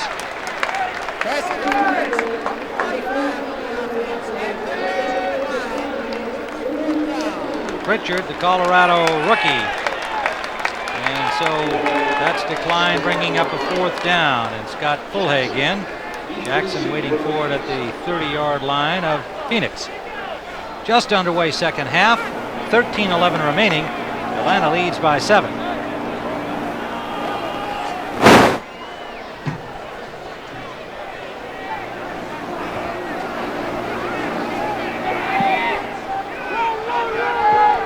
Good punt by Fulhaig. Jackson from the 20. Ooh, tough hit on him. Straightens him up at the 30-yard line. A 53-yard punt by Fulhaig. And a price paid by Jackson. It was Elbert Shelley, just activated this week. One of Glanville's favorites on the special team unit. The hammer probably said to use the hammer down there, Elbert. And he did. Well, I tell you he did. He had the receiver standing straight up with about 50 yards of steam behind him. Really drilled him. That was a pretty impressive tackle. I wonder what happened to the MC in Hammer anyway. I mean, it's probably a big story in People magazine that I missed. Yeah, he dropped it. I bet you Pat O'Brien knows about it. I bet he does. First and 10 from the 30. Not much. Half a yard maybe. Really funny. You met the Hammer the other day. He said, my good friend Pat O'Brien told me to say hello to you. I guess Pat knows Hammer pretty well and so many people in the entertainment business. But he smiled. There he is. Hammer, he's got the towel, football. He's ready. Just needs the pads on. He's really excited about being associated with the Falcons. He likes the players and they like him, and he's been a real morale booster for them. Yard pickup for Johnson. Play action, and Tupa gets some time. And incomplete, intended for Jones. Tim McKyer on the coverage. Couldn't have covered that any better, Tim. McKyer running stride for stride with the receiver. Again, the key in a play like that is for a defensive back to get his hands on the receiver. Bump him, stay in contact with him, stay inside of him. What McKyer did, which was really smart on his part, was that he played the sideline. He knew he didn't have to take any kind of an outside fake because he's only about 5 yards from the sideline, so he had the receiver covered like a blanket. Nice play. Randall Hill and Terrence Flagler in now on third down.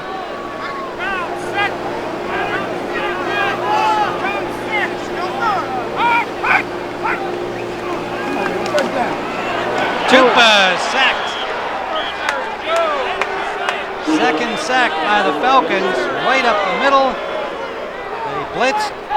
Brian Mitchell, number 36, the rookie from BYU, and Tim Green right behind him from the outside.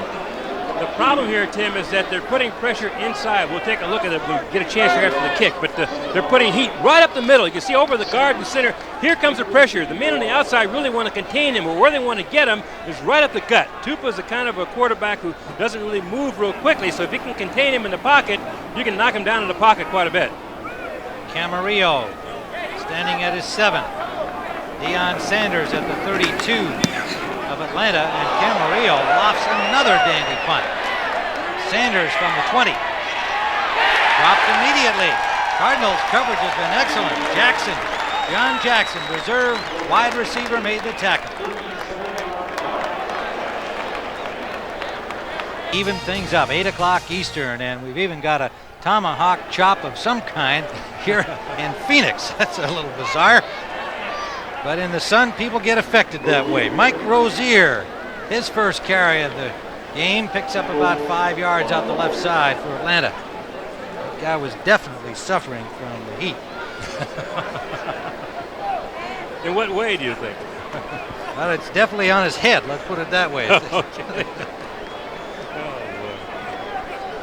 I'm surprised at the pace of this game that both teams have been able to continue to play this game at a high tempo. You know, again, the black shirts that the Falcons are wearing supposedly would be a problem as this game progresses, and these guys in the white have less trouble with the heat, but believe me, when it's 120 degrees plus, whether you're wearing white or black, it's pretty hot. Scott Evans continues to get some time. The rookie from Oklahoma just activated from the practice squad for the Cardinals. Rozier, spelling the Falcons running backs, gets about 2 more, maybe 3 to the 35-yard line. And Tim McDonald makes the tackle. McDonald with 54 tackles coming into the game, and while he's, I'm sure, proud of the number, he's not happy that he's having to make that many tackles earned. That's right. This year in particular, because they went into a linebacker-oriented defense where you have a 3-man defensive line, 4 linebackers who should get most of those tackles. And he's a strong safety who does a great job in pass coverage. He's a very aggressive tackler, but he had hoped that this year he'd have to make fewer tackles. But when he makes tackles, it's good and it's bad. It's good that he tackles people, but it's bad because he's tackling them 5 yards upfield.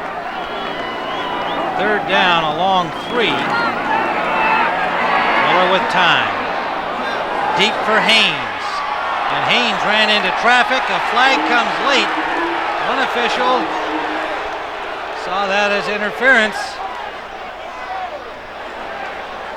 Zordich and Jay Taylor were both back there on Haynes.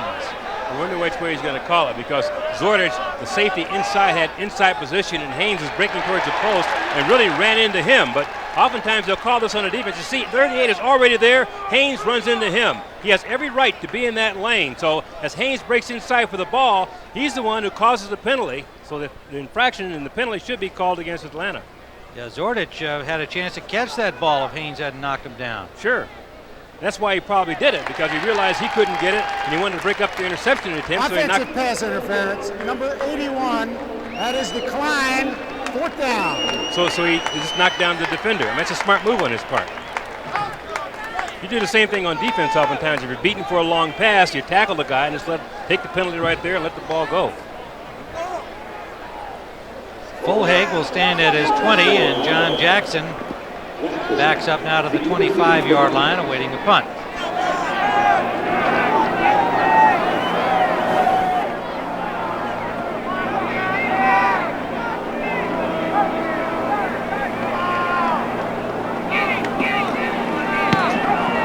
Whoop, off the side of his foot from Fulhag. It takes a Falcons bump. Out of bounds at the 30-yard line goes Jackson. There'll be a penalty for a hit out of bounds. Fishback.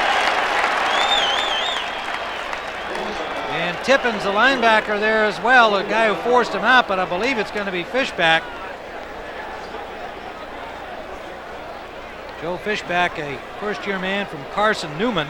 And again, another guy Glanville likes on his special teams. He wants his team to be aggressive, but it can be costly when they get overly so. This is pretty close. The question Fishback has to have in his mind, is he going out of bounds or not? He's definitely out of bounds when the contact is made, but the problem was he left his feet. He dove at him while he was in bounds. When he made contact, he was a yard away, so he gets the flag. And Tippins had made the low tackle on him right at the sideline and driven him out. We'll be back at Tempe Sun Devil Stadium in a moment.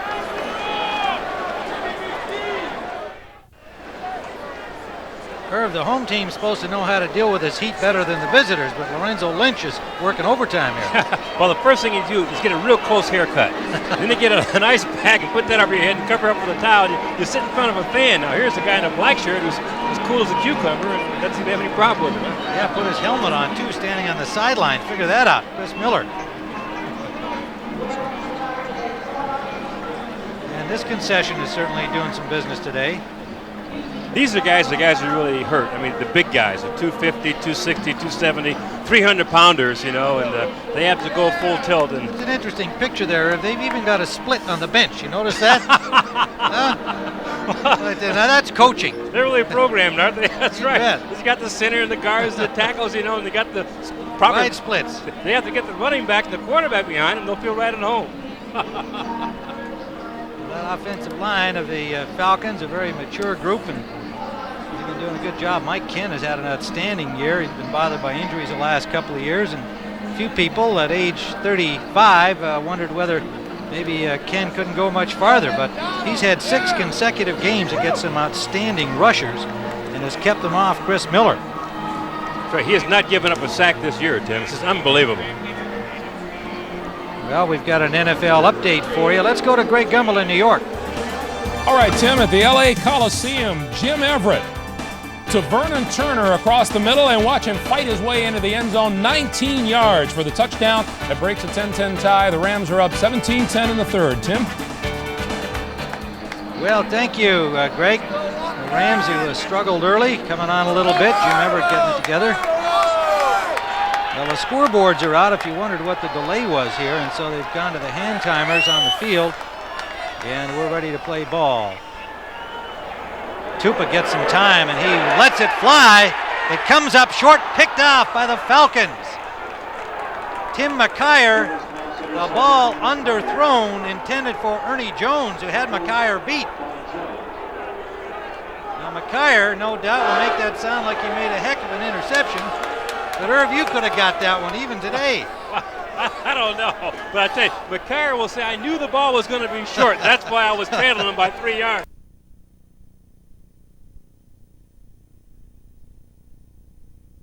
The ball just kind of lofted out there, and it allowed McCarr a chance to catch up to it. So Jones had to slow down for it. McCarr got there in time, made an interception, his third of the year. 2 big ones last week against San Francisco, and he continues his interception streak with 1 now. And Tuba's probably wondering what to.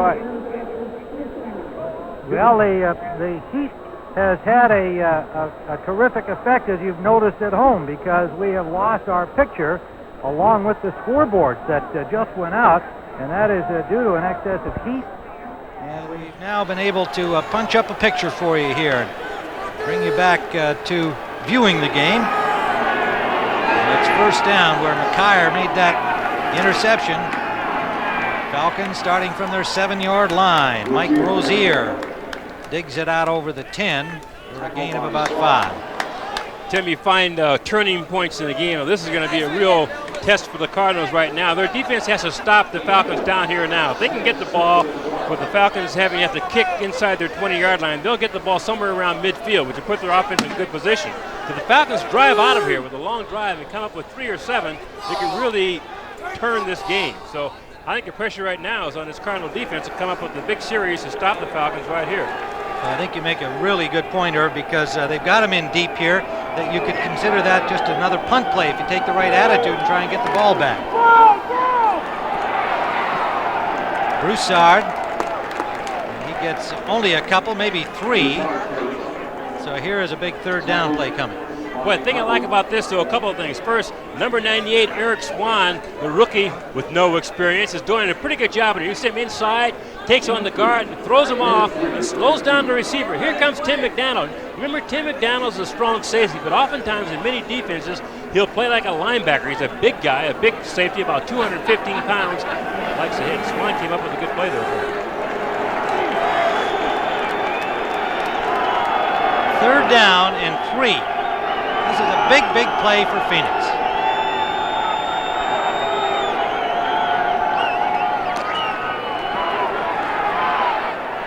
For Pritchard, he couldn't hold on. So the Cardinals are going to get the ball back. And for another NFL update, let's go to Greg in New York. Thanks, Tim. This time in San Francisco, Tom Rathman scores his 2nd touchdown of the day from 2 yards out. The Niners have held Barry Sanders to 22 yards so far today. They lead the Lions 28-3 in the 3rd, Tim. Well, Greg, that's the key stat there rather than the score. If you hold Sanders to 22, you're probably going to win. That's a great performance by the 49ers. I'm really surprised with that score, Tim, because we've seen the Lions quite a bit this year. We know what kind of football team they have, but San Francisco apparently is coming back after that loss last week to the Falcons. Are playing pretty well. Fulhag launches another big punt. He and Camarillo are really pounding it. Jackson, pretty good field position, however, to the 37. That was a 57-yard punt. Camarillo for Phoenix had hit 59, 53, and 58 on his 3 punts. So Phoenix comes out of that all right. There's a flag down, however, on the punt play. And it's against the Cardinals. Fulhag, another dandy punt for Atlanta. He and Camarillo with their own personal duel today. But a costly penalty against Phoenix. They stopped Atlanta after the interception, Irv. After the ball was kicked, post possession, number 42, 10 yards, first down at 10. And then Steve Lofton takes a rookie penalty and sets them back from good field position. We'll return to Sun Devil Stadium in a moment.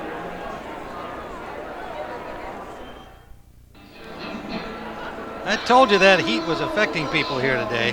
Look at this group. I've seen the strangest things in this stadium, Tim. Have you ever seen anything like that? No. That's the probable cause right there. It's actually dropped back onto the scale now to about 118, it looks like, down on the field. Heat makes you do strange things, as we saw those Cardinals in the stand. First down, Phoenix. Johnson got away from Bryan, but Bryan made such a good play and slowing him down, his teammates were able to hold him to about a yard gain. Rick Bryan, number 77. Judy Robbins, number 63, limping a little bit here. They're a little thin in this department if he has to go out. Verna Smith, a backup, has an Achilles problem.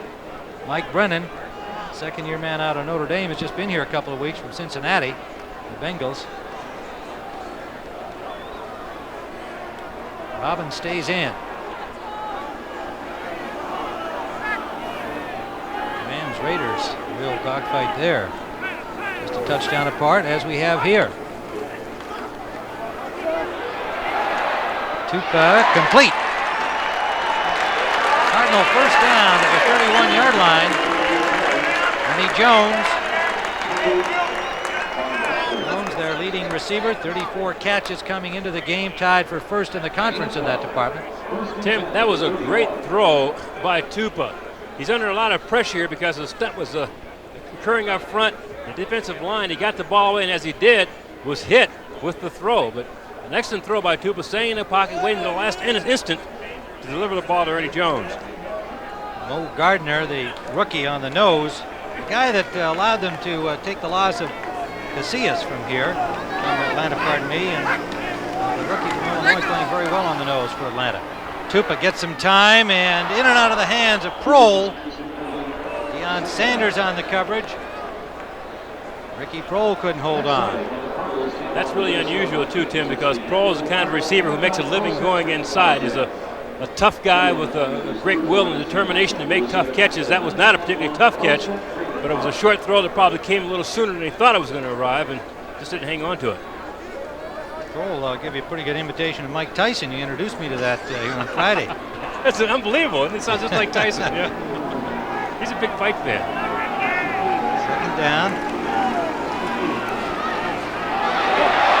Thompson fights his way for about 5. And let's call it a 6-yard gain out to the 36-yard line. Scott Case made the stop for the Falcons. Falcons going with more of a 4-man front here in this second half, and a lot of that, as Herb pointed out earlier, pardon me, having to do with just the relief in there because of the heat. They're trying to use a lot of players. So Torrey Epps, number 74, getting some time. And also, no doubt, an effort to clog up that middle with some bigger guys because the Cardinals have been running the ball well.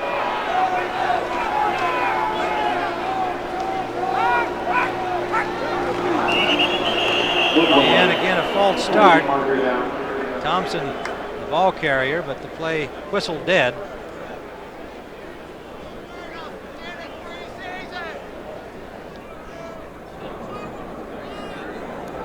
False start before the snap. Left guard on the offense. Still third down. That's Willie Williams, the rookie from LSU, first-year man.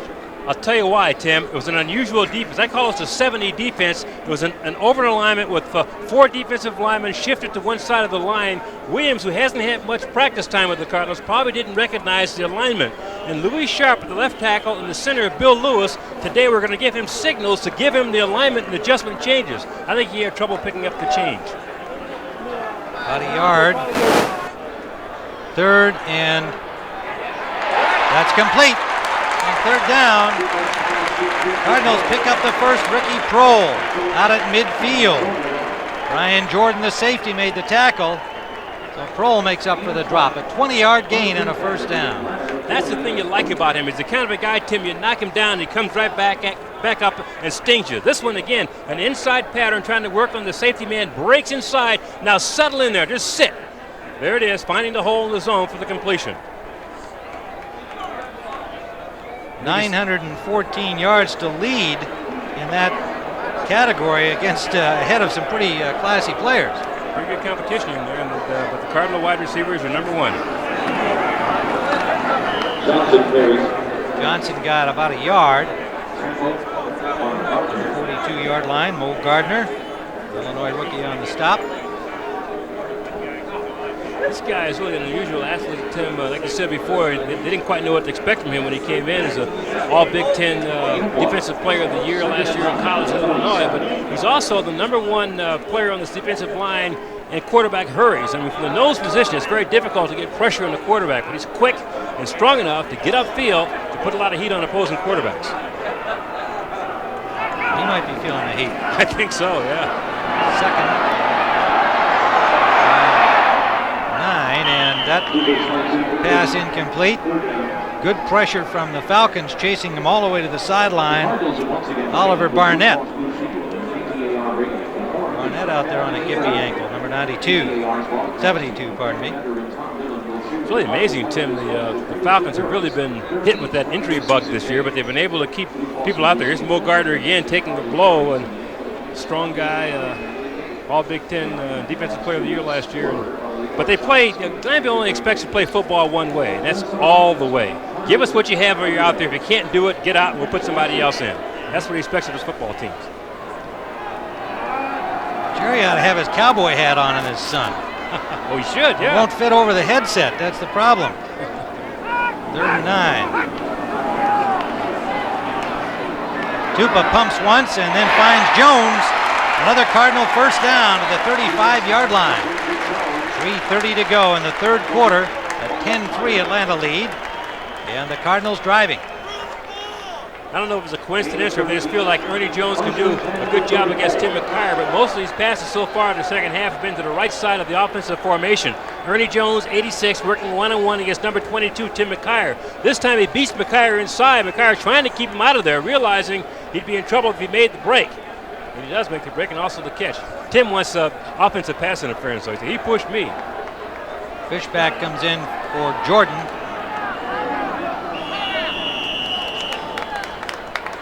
And it looks like the Falcons may have taken that timeout. Yes, they did.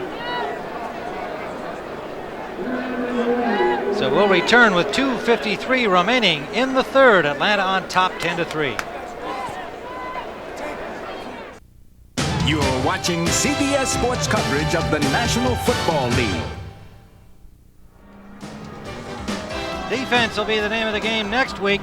The New Orleans Saints will be at home against the Chicago Bears.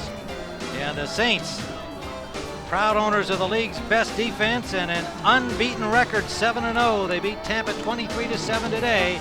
They'll host the Bears next week. Some of you will see the Rams at Atlanta.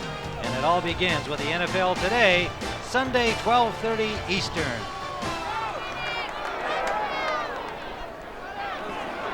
Johnny Johnson for about 3 yards near the 30-yard line. Torrey Epps made the tackle for Atlanta. And the Phoenix Cardinals again grinding it out, the 10th play of this drive. Nearly 5 minutes they've taken off the clock. But it won't mean much if they don't get 7 points in the end zone. They trail 10-3. Johnson now with 72 yards and an injury to Torrey Epps. Well, that gives us a chance to bring you another NFL update. Let's go to Greg Gumbel in New York. Well, Tim, in San Francisco, the 49ers are, how you say, pouring it on. Young to Mike Sherrard, 22 yards. Young's second TD pass of the day. Sherrard's first of the year, 35-3 Niners in the third, Tim. Steve Young in that game, Greg, 16 of 20, we're told, 237 yards, 2 touchdowns. And what a game for him. And Irv, we watched that the game last week against Atlanta, and Steve Young certainly did his job last week. Yeah, he looked good. He played a good game, but this Atlanta defense, of course, had him on the run, and but he moved that 49er team. The 49er defense last week just couldn't come through for him. But right now, the Falcons, who can't afford any more injuries, just has Torrey Epps limping off the field, and here comes Tupa to face the opponent. So the heat may be starting to take its toll on the visitors here. 2:37 to go in the third quarter. The Cardinals were counting on that, but they trail by 7 with the ball at the 31-yard line. And Frelick just can't get enough exercise. Yeah, he's up there pumping up those. Of course, I guess the fear of cramping, biceps. of course, in this heat. So trying to stay loose, and you can see Broussard trying to do the same thing. Well, the key here, Tim, is when you're out of the game, get over there next to that air conditioner, get some water, get some ice, cool off, and relax. Of course, when you go out there, give it all you have. But when you come off, get as much rest as you can. Second down and 7. Play action from Tupa, going deep. Touchdown! Randall Hill over Tim McKyer. Super pass from Tupa there. Papa Tupa. 31 yards. That was an outstanding play. This young man, the number 1 draft choice for the Miami Dolphins, traded here to the Phoenix Cardinals in early September, makes an outstanding catch. He has good vertical leap, as you can see. Now, this is a big play for lottery. It's number 1, it's an outstanding football play and athletic feat. And secondly, Tim McKyer, when he was playing for the Miami Dolphins in the pros, used to ride this kid when he was at Miami in college and says, I can hardly wait to get a hold of you when you come to the pros, kid. I'm going to put you in my hip pocket. Randall Hill won that one. Davis. Good. We're tied. 2:08 to go, third quarter. Randall Thrill Hill. Don Shula cut him loose after drafting him number 1. Didn't like his attitude. And he's found a home in Phoenix. That was an unbelievable play, though, Tim. I guess Tupa has to figure, well, okay, it's too high. I don't know if he'll get it or not. Can he? Will he? He sure did. That was an outstanding play. Outstanding. There are times when you get tied into a play as an athlete, Tim, you know, when the pressure's on, your concentration is so good. I'm sure when he left the ground, he didn't hear anything. He didn't see anything except that football coming into his hands. First NFL score for Randall Hill, and we have a new ball game with still more than a quarter remaining. So the Cardinals get the job done this time. They've had the ball for much of the game, but have produced their first touchdown right there.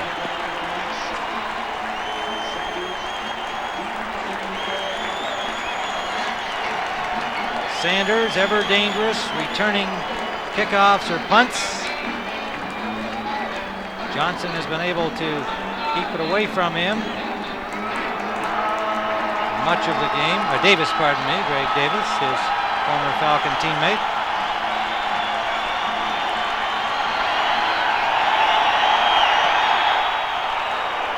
And again trying to keep it away from Sanders. It comes down short at the 14. It's taken by Brian Jordan. And Jordan gets out to the 35, where Dave Duerson, recently acquired backup safety, made the tackle. Brian Jordan, you know, they talk about Sanders being a baseball player with the Braves. Jordan is a pretty good minor league player, and he's in the Cardinals system, St. Louis Cardinals system, AAA level now. He's an outstanding high school baseball and football player. This guy one time was a pretty good baseball player too, Tim. Chris Miller. First down at the 35-yard line.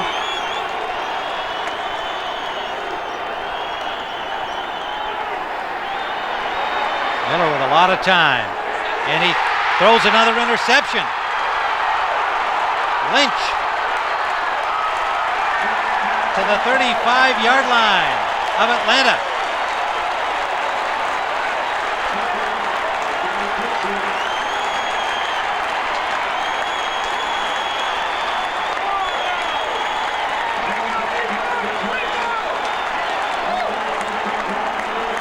Lorenzo Lynch, and Miller, with a lot of time here, threw it into traffic. What happened, Tim, was Lorenzo Lynch had the short zone, but he faded deep, ran deep, and I think Miller thought he was the deep outside man. He really isn't.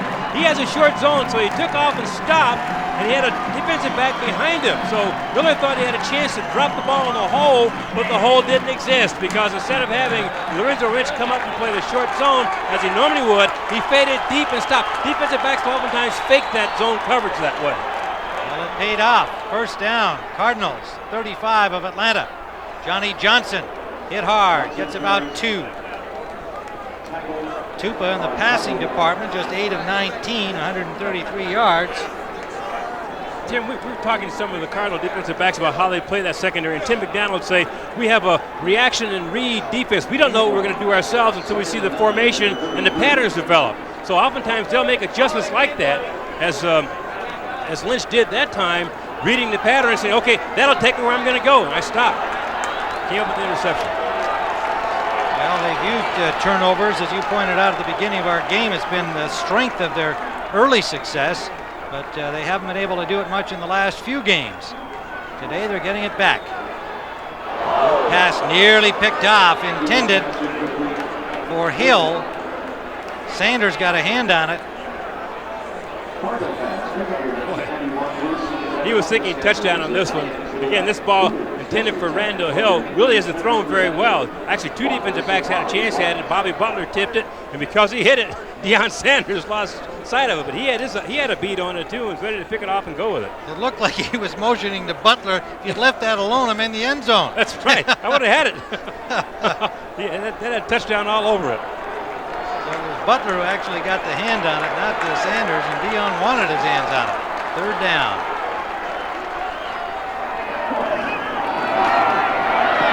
Going deep for Jones, overthrows him. Butler had the coverage. Jones had him beat. But the pass too long. So the Falcons hold.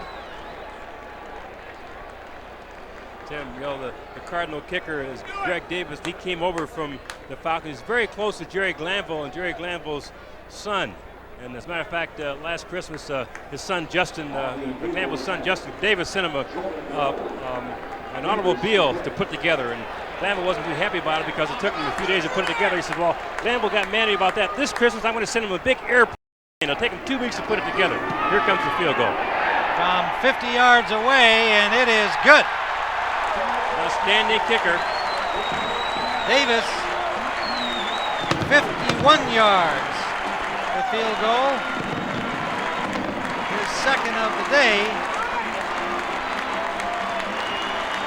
Tim, Glanville will readily admit that we made a mistake when we let this young man go. Our kicking game was okay, but he was very close to Greg Davis. His family is very close to Greg Davis, but they let him go in the Plan B acquisition, and they thought he's going to be back in Atlanta this year, but the Cardinals offered him a deal he couldn't turn down, and now he's wearing a Cardinal uniform, but I know his heart is still in Atlanta. He said, I love Justin, I love Glanville and the Falcons, but my opportunity is here now with the Cardinals. And Jerry said, we made a mistake by letting him go. 51 yards away, and 4 plays after the interception, they come up with the go-ahead points. 13-10. Cardinal lead. 49 seconds remain in the third quarter.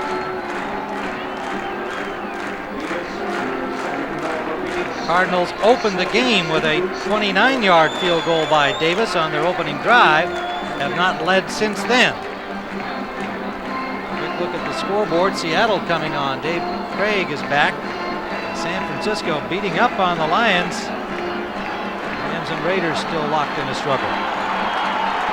This is really the position, Tim, that Bugle wanted to be in. In the fourth quarter, we wanted to be close because here is when he thinks the heat will really take its effect. Those black jerseys absorbing all these rays during the course of the game could be a problem. Kickoff taken at the 4-yard line. Sanders leaps over one tackler, but the Cardinals have done a good job containing the dangerous Deion. Anthony Edwards again with a tackle on the special teams unit. First down for the Atlanta Falcons will be at the 25-yard line.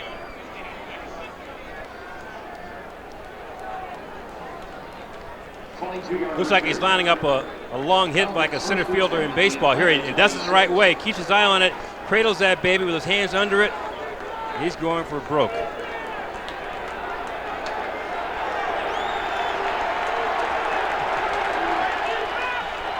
Back goes the Braves hat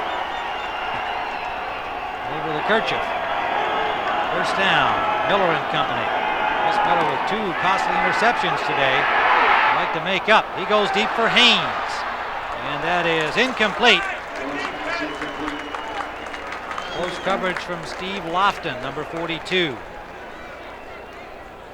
Got to be a little bit careful, Tim. You know, the Falcons have had a lot of success with the red gun offense, throwing short to intermediate passes, crossing passes, and of course an occasional run. Now they get 3 points behind, and we're seeing the bomb out there. I think that they may want to go ahead and settle in a little bit and see if they can't get back into the rhythm of their offense. But here Miller letting it fly, and look out. Boy, I tell you, that's almost the way Randall Cunningham went down against Green Bay. It was a hit like that when his leg was extended and the linebacker came across. Didn't look like much of anything, but it knocked him out for the season. Ken Harvey with the flying tackle attempt.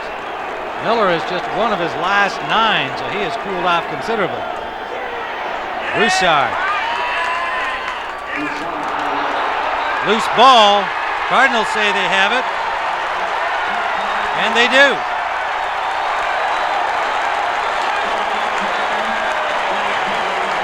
Jay Taylor comes up with a loose ball. The Cardinals grabbing these turnovers now and turning the tide against the Falcons. Houston Hoover is down and hurt. 23 seconds remain, third quarter. Phoenix will have the ball at the 34-yard line of Atlanta.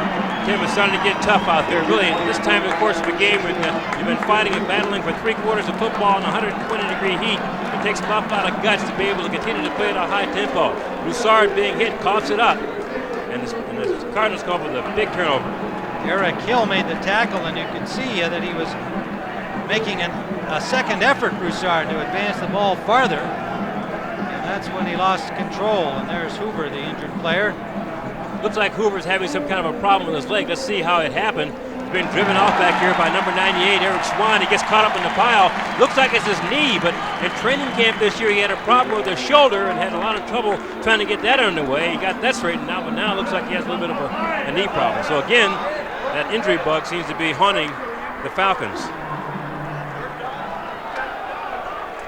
Phoenix, first down, 34-yard line of Atlanta. Cardinals lead it 13-10. Play action, flag down. Johnny Johnson gets 5. Corey Epps on the tackle, but the penalty evidently against Phoenix.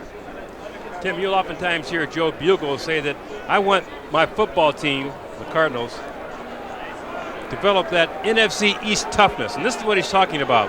Whether they're playing in snow in December in New York, or whether they're playing in 120-degree heat in Phoenix in October, there's a mental set you have. You have to tell yourself, we're going to fight our way through this thing and just play hard-nosed, tough, gritted out, grinded out football. And that's this kind of a game is the kind of thing that develops a team into that sort of a football club. And the Cardinals, if they can come out of this game with a win, will prove an awful lot to themselves in terms of what kind of a character this football team has. There's Joe Bugel, his second year as head coach. And this team that won its first 2 games has struggled since. Of course, they lost Tim Rosenbaugh beginning of the year, and the job has been Tom Tupa's to handle at the quarterback spot.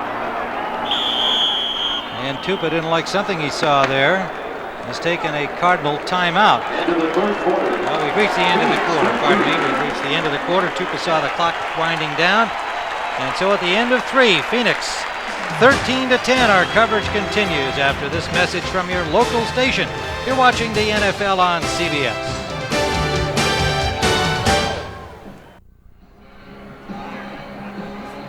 Tim Ryan and Irv Cross here at Sun Devil Stadium in Tempe, Arizona.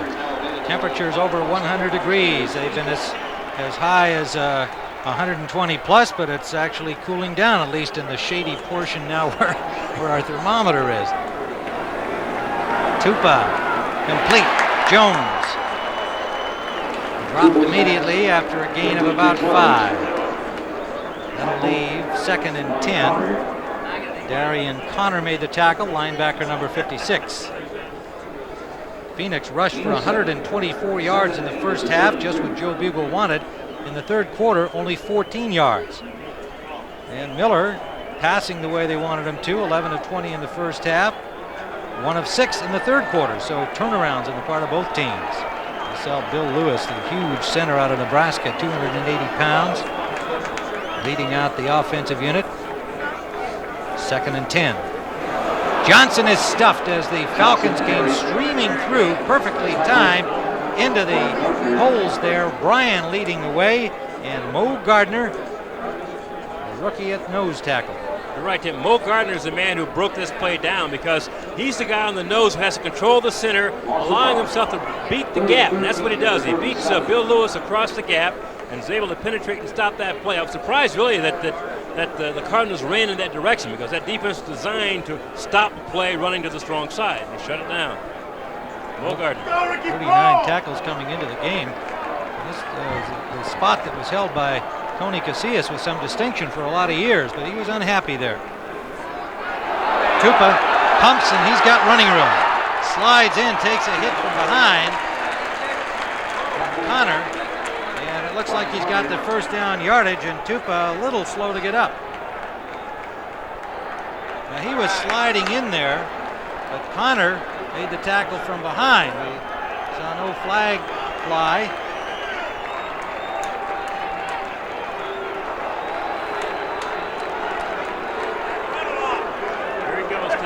Now he's a runner. Now once he takes that quarterback slide, what happened? Connor hit him in the helmet, so he's a little woozy here. He might have a, we'll see what he has. He's walking off all right, but he gets hit in the helmet to helmet right there. Connor's head on his head, and he's just a little woozy. First and 10 at the 23. He's still trying to shake it off. Cardinals took a timeout. Tupa's run the ball 4 times now for 30 yards.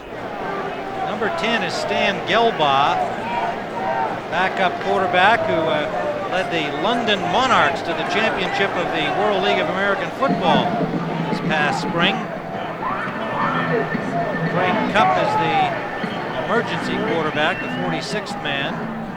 Tupa is remaining on the field and trying to get his thoughts together. Here's a crucial blow right here. Number 56, Darian Connor's helmet on his helmet. That's a legal play, but that's also the kind of a play that caused knockouts. I don't think he really meant to knock him out. They just happened to collide that way. Tupa seems to be okay, though.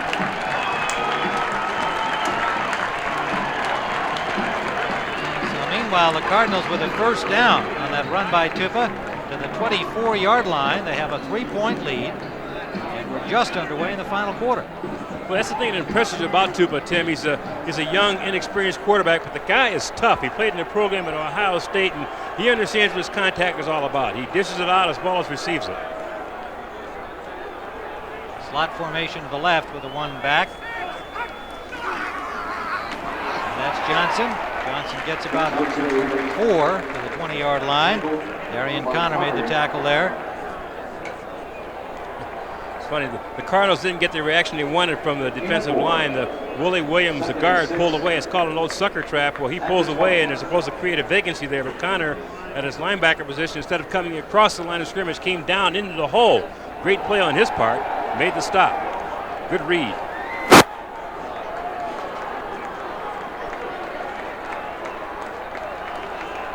It's second down and about 7. Flag goes down. Johnson gets inside the 15. Let's see what this penalty is. John Rady got his helmet knocked off on that play. Tim, I don't know what you feel, but I sense that right now the momentum of this game is beginning to swing towards the Cardinals. There's a penalty flag down on the ground again, but again, here comes number 39, Johnny Johnson off his left guard. Willie Williams has had a pretty good game today, starting for the very first time, and Brady gets popped and loses his hat. But in any case, the whole thing with Bugle is that in the fourth quarter that his club would begin to get stronger and stronger, and that the Falcons are beginning to fade in his heat, and it seems to be going that way. Well, they're going to measure before we get this this penalty flag sorted out, but meanwhile, for an NFL update, let's go to New York and Greg Gumbel. Well, Tim, in Los Angeles, a Ronnie Lott interception stopped the Rams in the end zone. They then took it the length of the field. Nick Bell scores the Raiders' first rushing touchdown of the season. They're tied at 17 apiece, 4 minutes to play in the game. Tim? Well, Greg, like this one here, that one's going to go down to the wire. We have 12-13 to go in the fourth, a 3-point margin. Phoenix threatening again, and Zerv, as you point out, it may be that the Falcons are wilting, at least on defense, and the Cardinals have been able to keep the ball away from the Falcons' offense.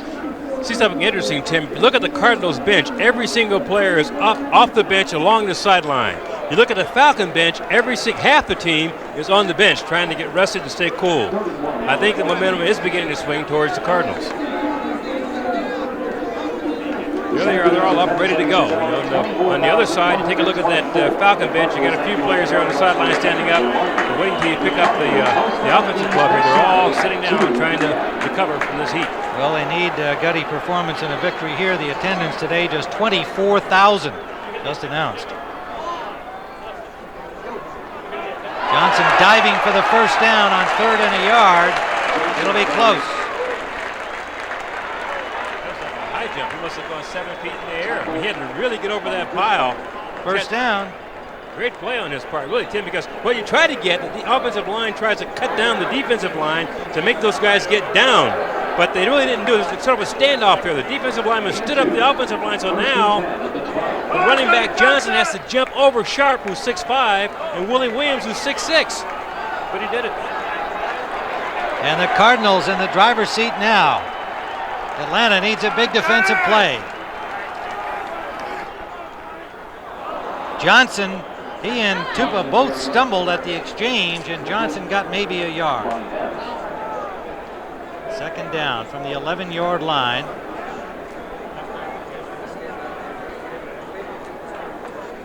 Hill comes in, and Tim Jordan, the H-back, goes out, so they'll have a 3-wide formation.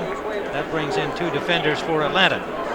If you were the defensive coordinator here, Tim, you'd say, okay, Randall Hill, number 81, is in the game. You can see their trip up here. Tupa trips Johnson, really, 6 foot out there and knocks him down, but be alert for 81 in this territory. Play action. Tupa can't do anything. They're in on top of him. Mo Gardner, the nose tackle, again beating Lewis and getting in there before the play could start. 3rd sack. Sometimes you get terminology problems.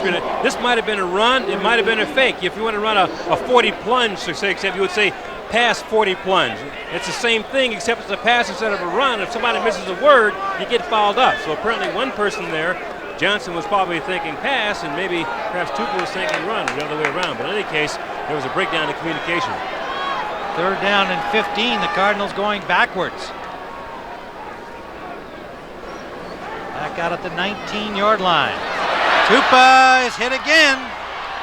Blitzing from the corner was Brian Mitchell, number 36.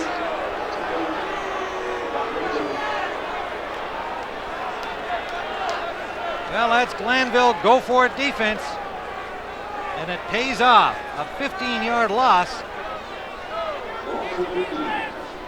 They have 11 men on the line of scrimmage here. Number 36, Mitchell, coming from the outside, is unblocked. No one can block him. There aren't enough offensive linemen to do it. So he comes through freely, makes a big play. Again, you're right, Tim. That's Jerry Glanville's attitude. Let's roll the dice and see if we can come up with 7. That time they did. Tupa turned the wrong way, as it turned out, because he turned right into the blitzer. Here's the field goal try from Davis. From the 39-yard line, it is good. A 49-yard field goal, his 3rd of the day. Davis delivers against his old teammates. 16-10, Phoenix lead.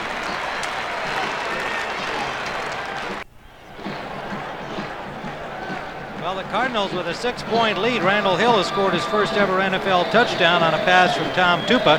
Turnovers have played a key role, and 3 field goals by Greg Davis, a 51-yarder and a 41-yarder to go with his 49-yarder to go with his 29-yarder. He's having fun against his old mates. Well, it's like a dream come true. You know, Davis is an excellent kicker.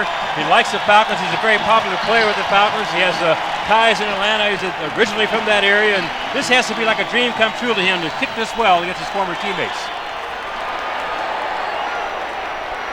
Well, Sanders is going to get this right at the goal line. And again, good coverage. He stopped at the 15.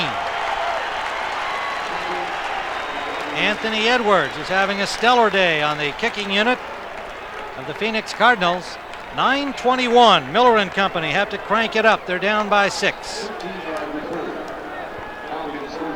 And a player lost his towel down there. Deion Sanders, and he goes back for it. And our producer Dave Blatt contributes that is not a Homer hanky. Being as his Braves are playing in the Metrodome tonight, they'll be seeing a lot of those hankies from the Twins fans.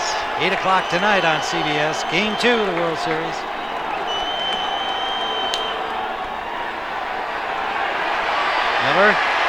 time trying to find an open man, and it's incomplete.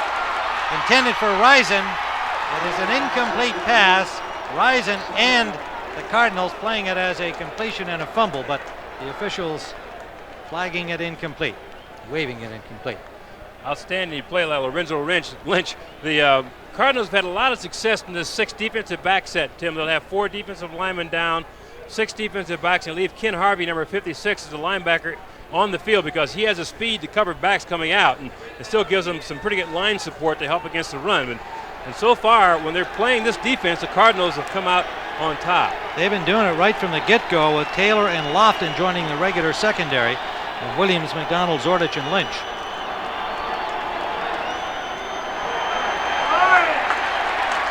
Pat Chafee gets about 3 yards, maybe 4, to the 20-yard line.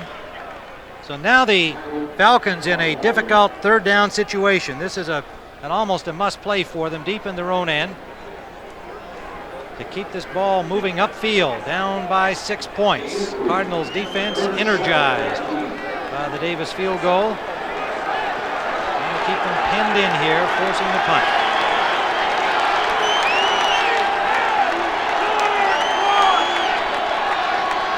Richard in motion.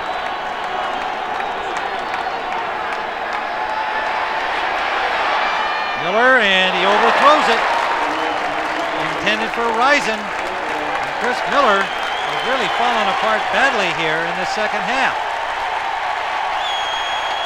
And the crowd, slim as it is, getting into it here with some cheerleading help from the Cardinal defense leaving the field. Tim, the reason why Miller had trouble is because the Cardinals did an ingenious job of reading the pattern before the ball was snapped. Player went in motion. Tim McDonald left the safety position and ran to the position where he thought the pattern would be, and he was in the way, and Miller couldn't get up there. Miller is 1 of his last 11, and in this half, 1 of 8, including an interception. Another good punt from Fulhag. Jackson returns it for a good field position over the 40-yard line. Stopped there by Jesse Tuggle. And the Cardinals have the ball with 8:16 to play.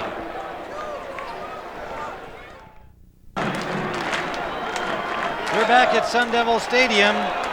Tremendous heat, and the heat being applied on Atlanta by the Cardinals. Temperatures well over 100 degrees. Shadows just starting to creep across the field.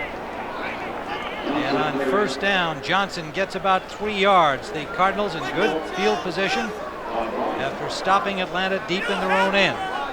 16-10, Cardinals on top. Glanville having to squint into the sun now. Well, yeah, but if you're a Cardinal or a Falcon defensive player right now, you're thinking take the ball away, force some kind of a turnover. The Falcons do a good job of that because they're great gang tacklers. If one guy gets to the ball, all of a sudden you see 11 black hats there. The first guy hits, the next guy tries to take the ball out. And I think you'll see a lot of that in this sequence of plays coming up because the Falcons need to turn over quickly to get back into this game. Less than a yard gained. It is 2nd along 9. Tupa flushed, and he'll run it. Not very far. Pickup of 3 to the 45-yard line. So the Falcons with an important 3rd down defensive situation here. Trailing 16-10. Difference between this scramble and the last one, Tim, is that Tupa, remember the last time he kept going, was dinged in the head. Now he comes upfield, is a pretty decent runner. Not a lot of speed, but he's a strong runner. He knows how to handle himself while carrying the football. This time, wisely, he gets down and covers himself, so avoid any kind of a collision. And Jesse Tuggle, the linebacker, number 58, is the guy coming after him. But this group right here, this defensive group, has to be thinking, take the ball away.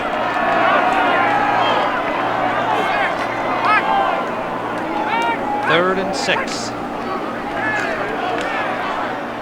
Tupa for Haynes, overthrows him. Tupa rushed that pass. He had more time than he realized. He saw Haynes breaking loose, and he rushed it, so they have to punt. The Falcons do the job. That was one of those plays I'm sure he wished he had over again because he could have set and thrown the ball. There wasn't that big a hurry. He saw the blitz coming, but his line slid inside and picked up everybody and gave him plenty of chance to throw the ball. Take a look again. The people coming inside, that's the key. If you can shut off the middle, which they do, you can step up and throw. Just a little quicker than they thought, and Mr. Hill has made some big plays so far this half. finds the ball overthrown. Camarillo hits from the 34. Another dandy punt, and it's going to stop down at the 7-yard line. John Jackson down there to nail that ball. 16-10, Atlanta starts from deep. Fans looking in today, I know, hoping for the split. And we don't know what that means, turning that hat around. Must mean something. With some teams, they call that a rally hat. They turn it backwards and put the bill up to get their teams going. So maybe that's Dion's way of having his club rally on. Doing it here for the Falcons. Well, they got a long way to go. Rozier gets about 4. Down to the 11-yard, down at the 11-yard line. 6:12 still to go. And Atlanta, that had been moving the ball so well in the first half, has not done much here in the second. So Chris Miller, who wants to show that he can be a consistent performer, injury-free over a season, play with the big boys, has got to do it here.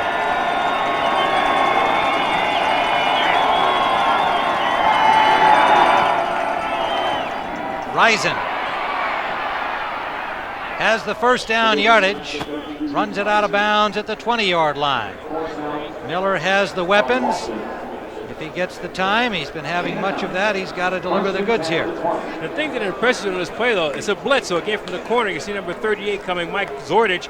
But Miller read that, hit the inside receiver, Rison right away. But because the Cardinal defensive backs react so well to the ball, he just didn't have room to turn up. They were all in pursuit. It's great defense. First down nonetheless for the Falcons at their 20-yard line. The Red Gun offense continues as it has from the opening kickoff. Time. It goes to the short man. It's dropped by Pritchard. Mike Pritchard, the Colorado rookie, got to catch those. Certainly has to, Tim. He's been compared to, in college, is compared to the Rocket, a guy you know pretty well from Notre Dame. So he has a very explosive ball carrier. So if he gets a pass like that in the open and get him in the open field, he can cause an awful lot of damage. He has tremendous speed. Quick look at the scoreboard. You see the Raiders won that over the Rams with a field goal victory. Minnesota, tough loss at New England. First down this half.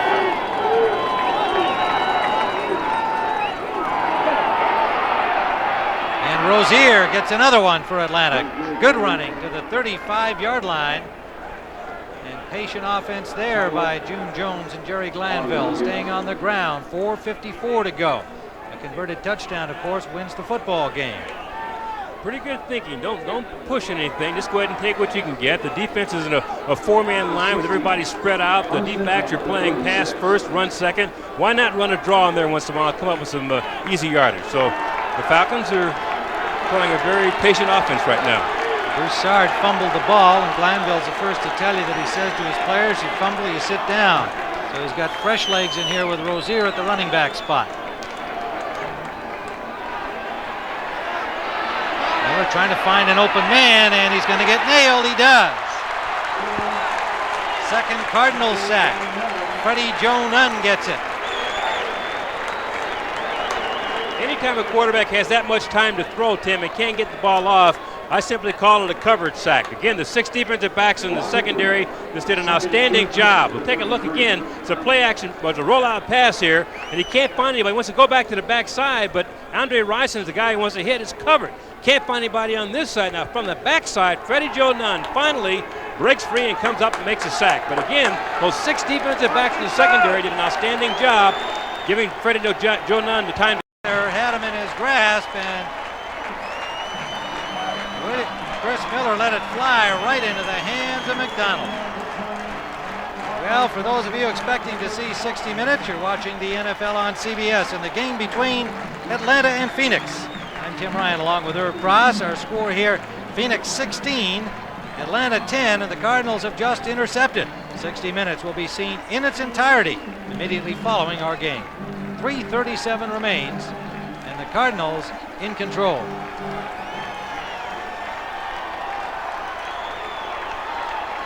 First down at the 35-yard line.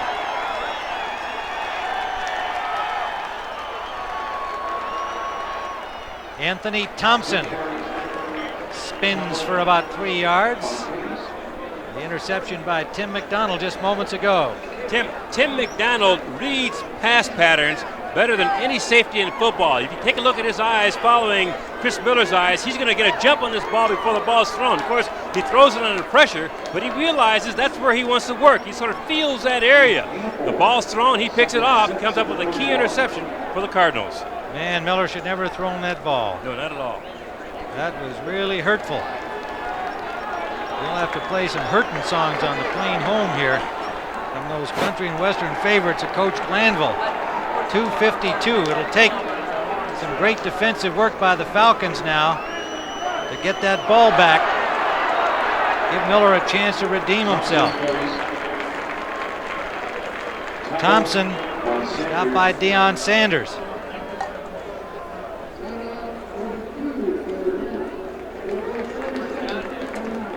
Did you hear a whistle before the ball was snapped? It apparently wasn't any of the officials on the football field, but I heard what I thought was a whistle before the ball was snapped, and apparently not. In any case, again, the Falcon defense has to think about taking the ball away, and Miller is thinking about that last interception.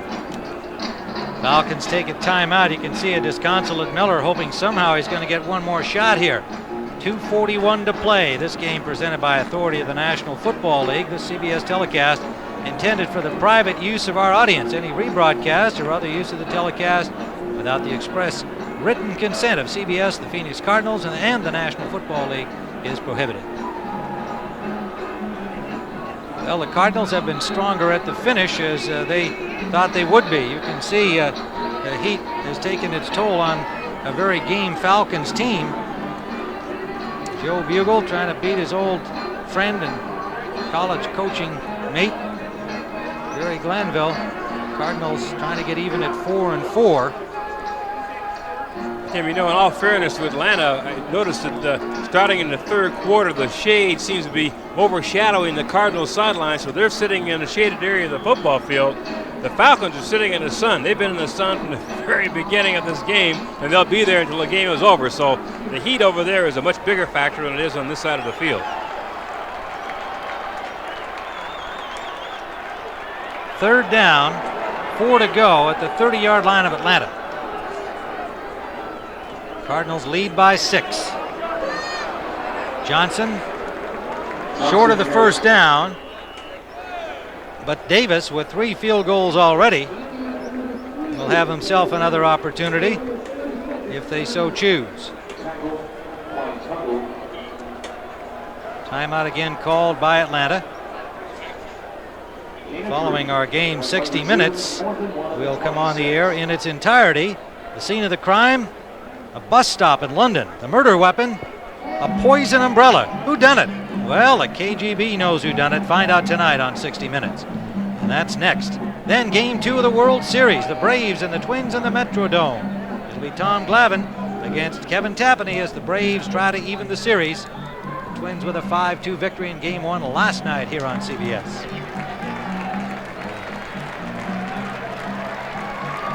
Davis has been murder on his old teammates, and he's going to get another crack at it here.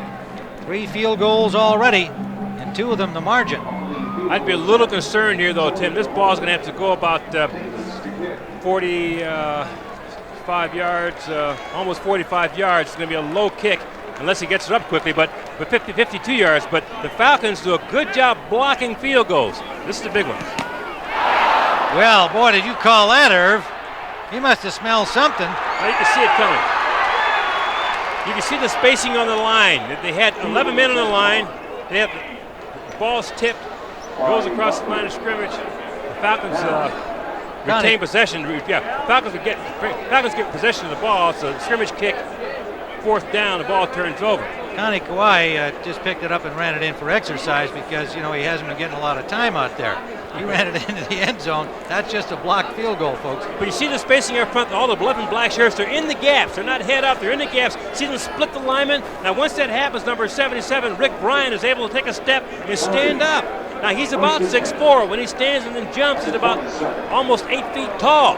That's a high barrier to get that ball across when you're kicking it 45 yards because it has to drive out before it lifts. That's a block kick. They do it a lot. Well, Atlanta has the football, and Chris Miller has one more chance. 2:26 to play. Terrific job. From the 27-yard line. Davis with 3 field goals in his pocket, and that one blocked. And Irv, you were prescient on that one. Well, great special teams play. The Falcons do an outstanding job of special teams. That was their play to make, and they made it. Let's see if Miller can do something now. And his receivers. Intended for Rison off the mark. 2nd and 10.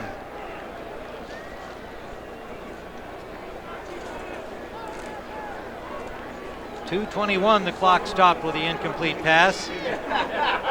Miller may be having a confidence problem, and that's something that he just can ill afford. This is a guy with tons of talent. Got to throw out the numbers and not worry about what happened before here.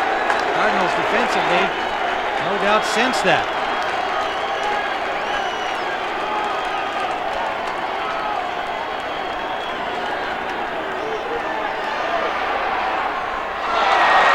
Intended for Chafee. Chafee dropped it, but frankly, he wouldn't have gotten much there anyway, because had he caught the ball, there were 2 Cardinal defenders right there. It wouldn't have been much more than a 1 or 2 yard gain. He's not a breakaway back. Yeah, that's what he saw. To me, since that he had the ball near his chest, and through his peripheral vision, you could see white shirts around him, and just never came up with the ball because he lost his concentration on it. But again, similar to the situation the Falcons were in a few minutes ago, this Cardinal defense has to say, let's hold these guys right here, because if we do, we have a good chance of winning this football game. Miller 2 of 13 in this half, only 21 yards. This is the play here.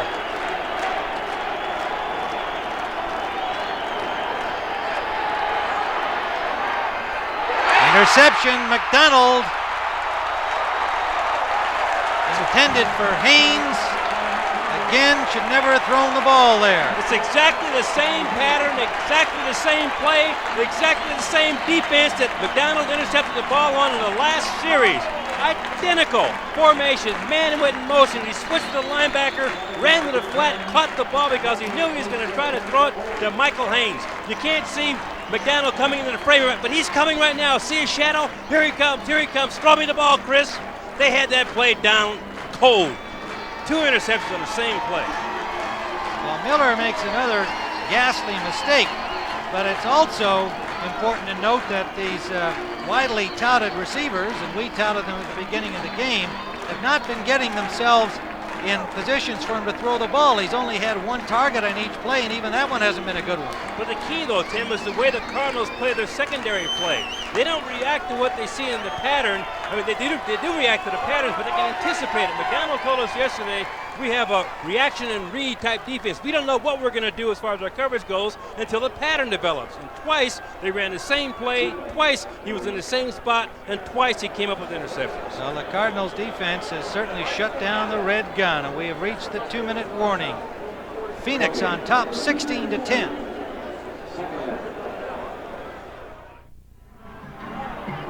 Cardinals lead it, 2 minutes to go, and they have the football. And tonight on CBS, after 60 minutes, you're going to be watching the Braves and the Twins. Game 2 from the Metrodome, 8 o'clock Eastern Time. Pat O'Brien, Tommy Lasorda, Jim Cott will start you off with our pregame show.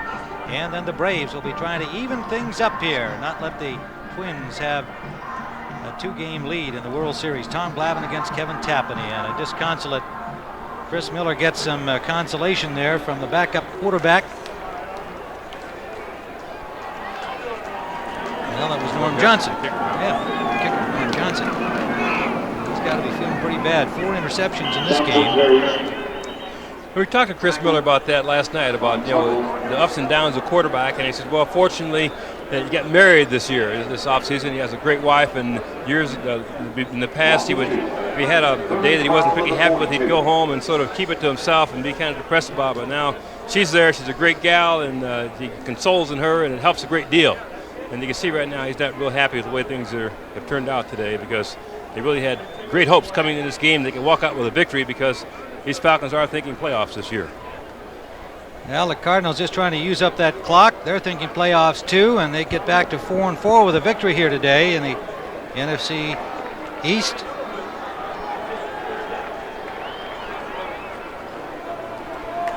Johnny Johnson holds onto the ball. That's all they're asking him to do. Well, today's game was produced by David Blatt and directed by Artie Kempner, with many fans over there in the Georgia area. The NFL Today was produced by Eric Mann and directed by Duke Struck. Senior producer of the NFL on CBS is Ed Gorin, and our executive producer is Ted Shaker. 44 seconds and counting down, and credit to these Cardinals who badly beaten last week by Minnesota and not looking as though they had a lot of enthusiasm in the second half in that game. Have bounced back here today. Joe Bugle had them ready to play, his old friend Glanville and the Falcons. And Atlanta, for their part, coming off a big win over San Francisco, every reason to come in here flying high. They just were out of gas in the second half after a well-played first half. This game was really a big game for both teams, because the Falcons had to think to themselves, we had the big victory last week in San Francisco. We can come back, beat this team, go home next week for a homestand. We're in pretty good shape. And it would have been a real test of their character to be able to come off a big emotional win in San Francisco to come back with another win here on the road. But this Cardinal team, I tell you, is a young, aggressive football team. It's a fiery, feisty team that reflects Joe Bugle's personality. You know how he is. He's one of these real hard-nosed, tough guys, and you got to play it right down to the core for both of these people. But still, when you're punting the Falcons, you still have a problem, right? And in the heat of Tempe, Arizona, Rich Camarillo will punt the ball away. 17 seconds remaining to play, and the Falcons have everybody on the line for the rush. Nobody back.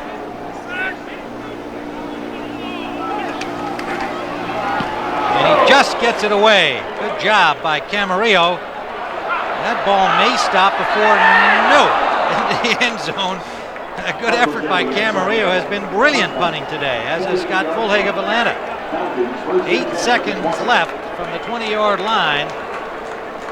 Kim Tippins is probably wondering how that ball got between his arms. He was in good position to block the kick, penetrated, left his feet as he should, found a spot in front of the kicker's foot, but watch what happens. It goes between his arms. Can you believe that? Great kick, and the Falcons almost came up with a big play. Well, the red gun now has to gather itself with this one long gasper. Hope for a little miracle here.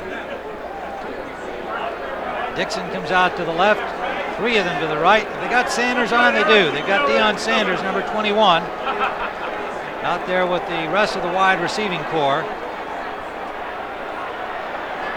And Miller airs it out, and it's going to come up short. That'll do it. Zeros are up in Tempe, Arizona. And the Cardinals, who led early 3-0, then fell behind, have come back for a 16-10 victory.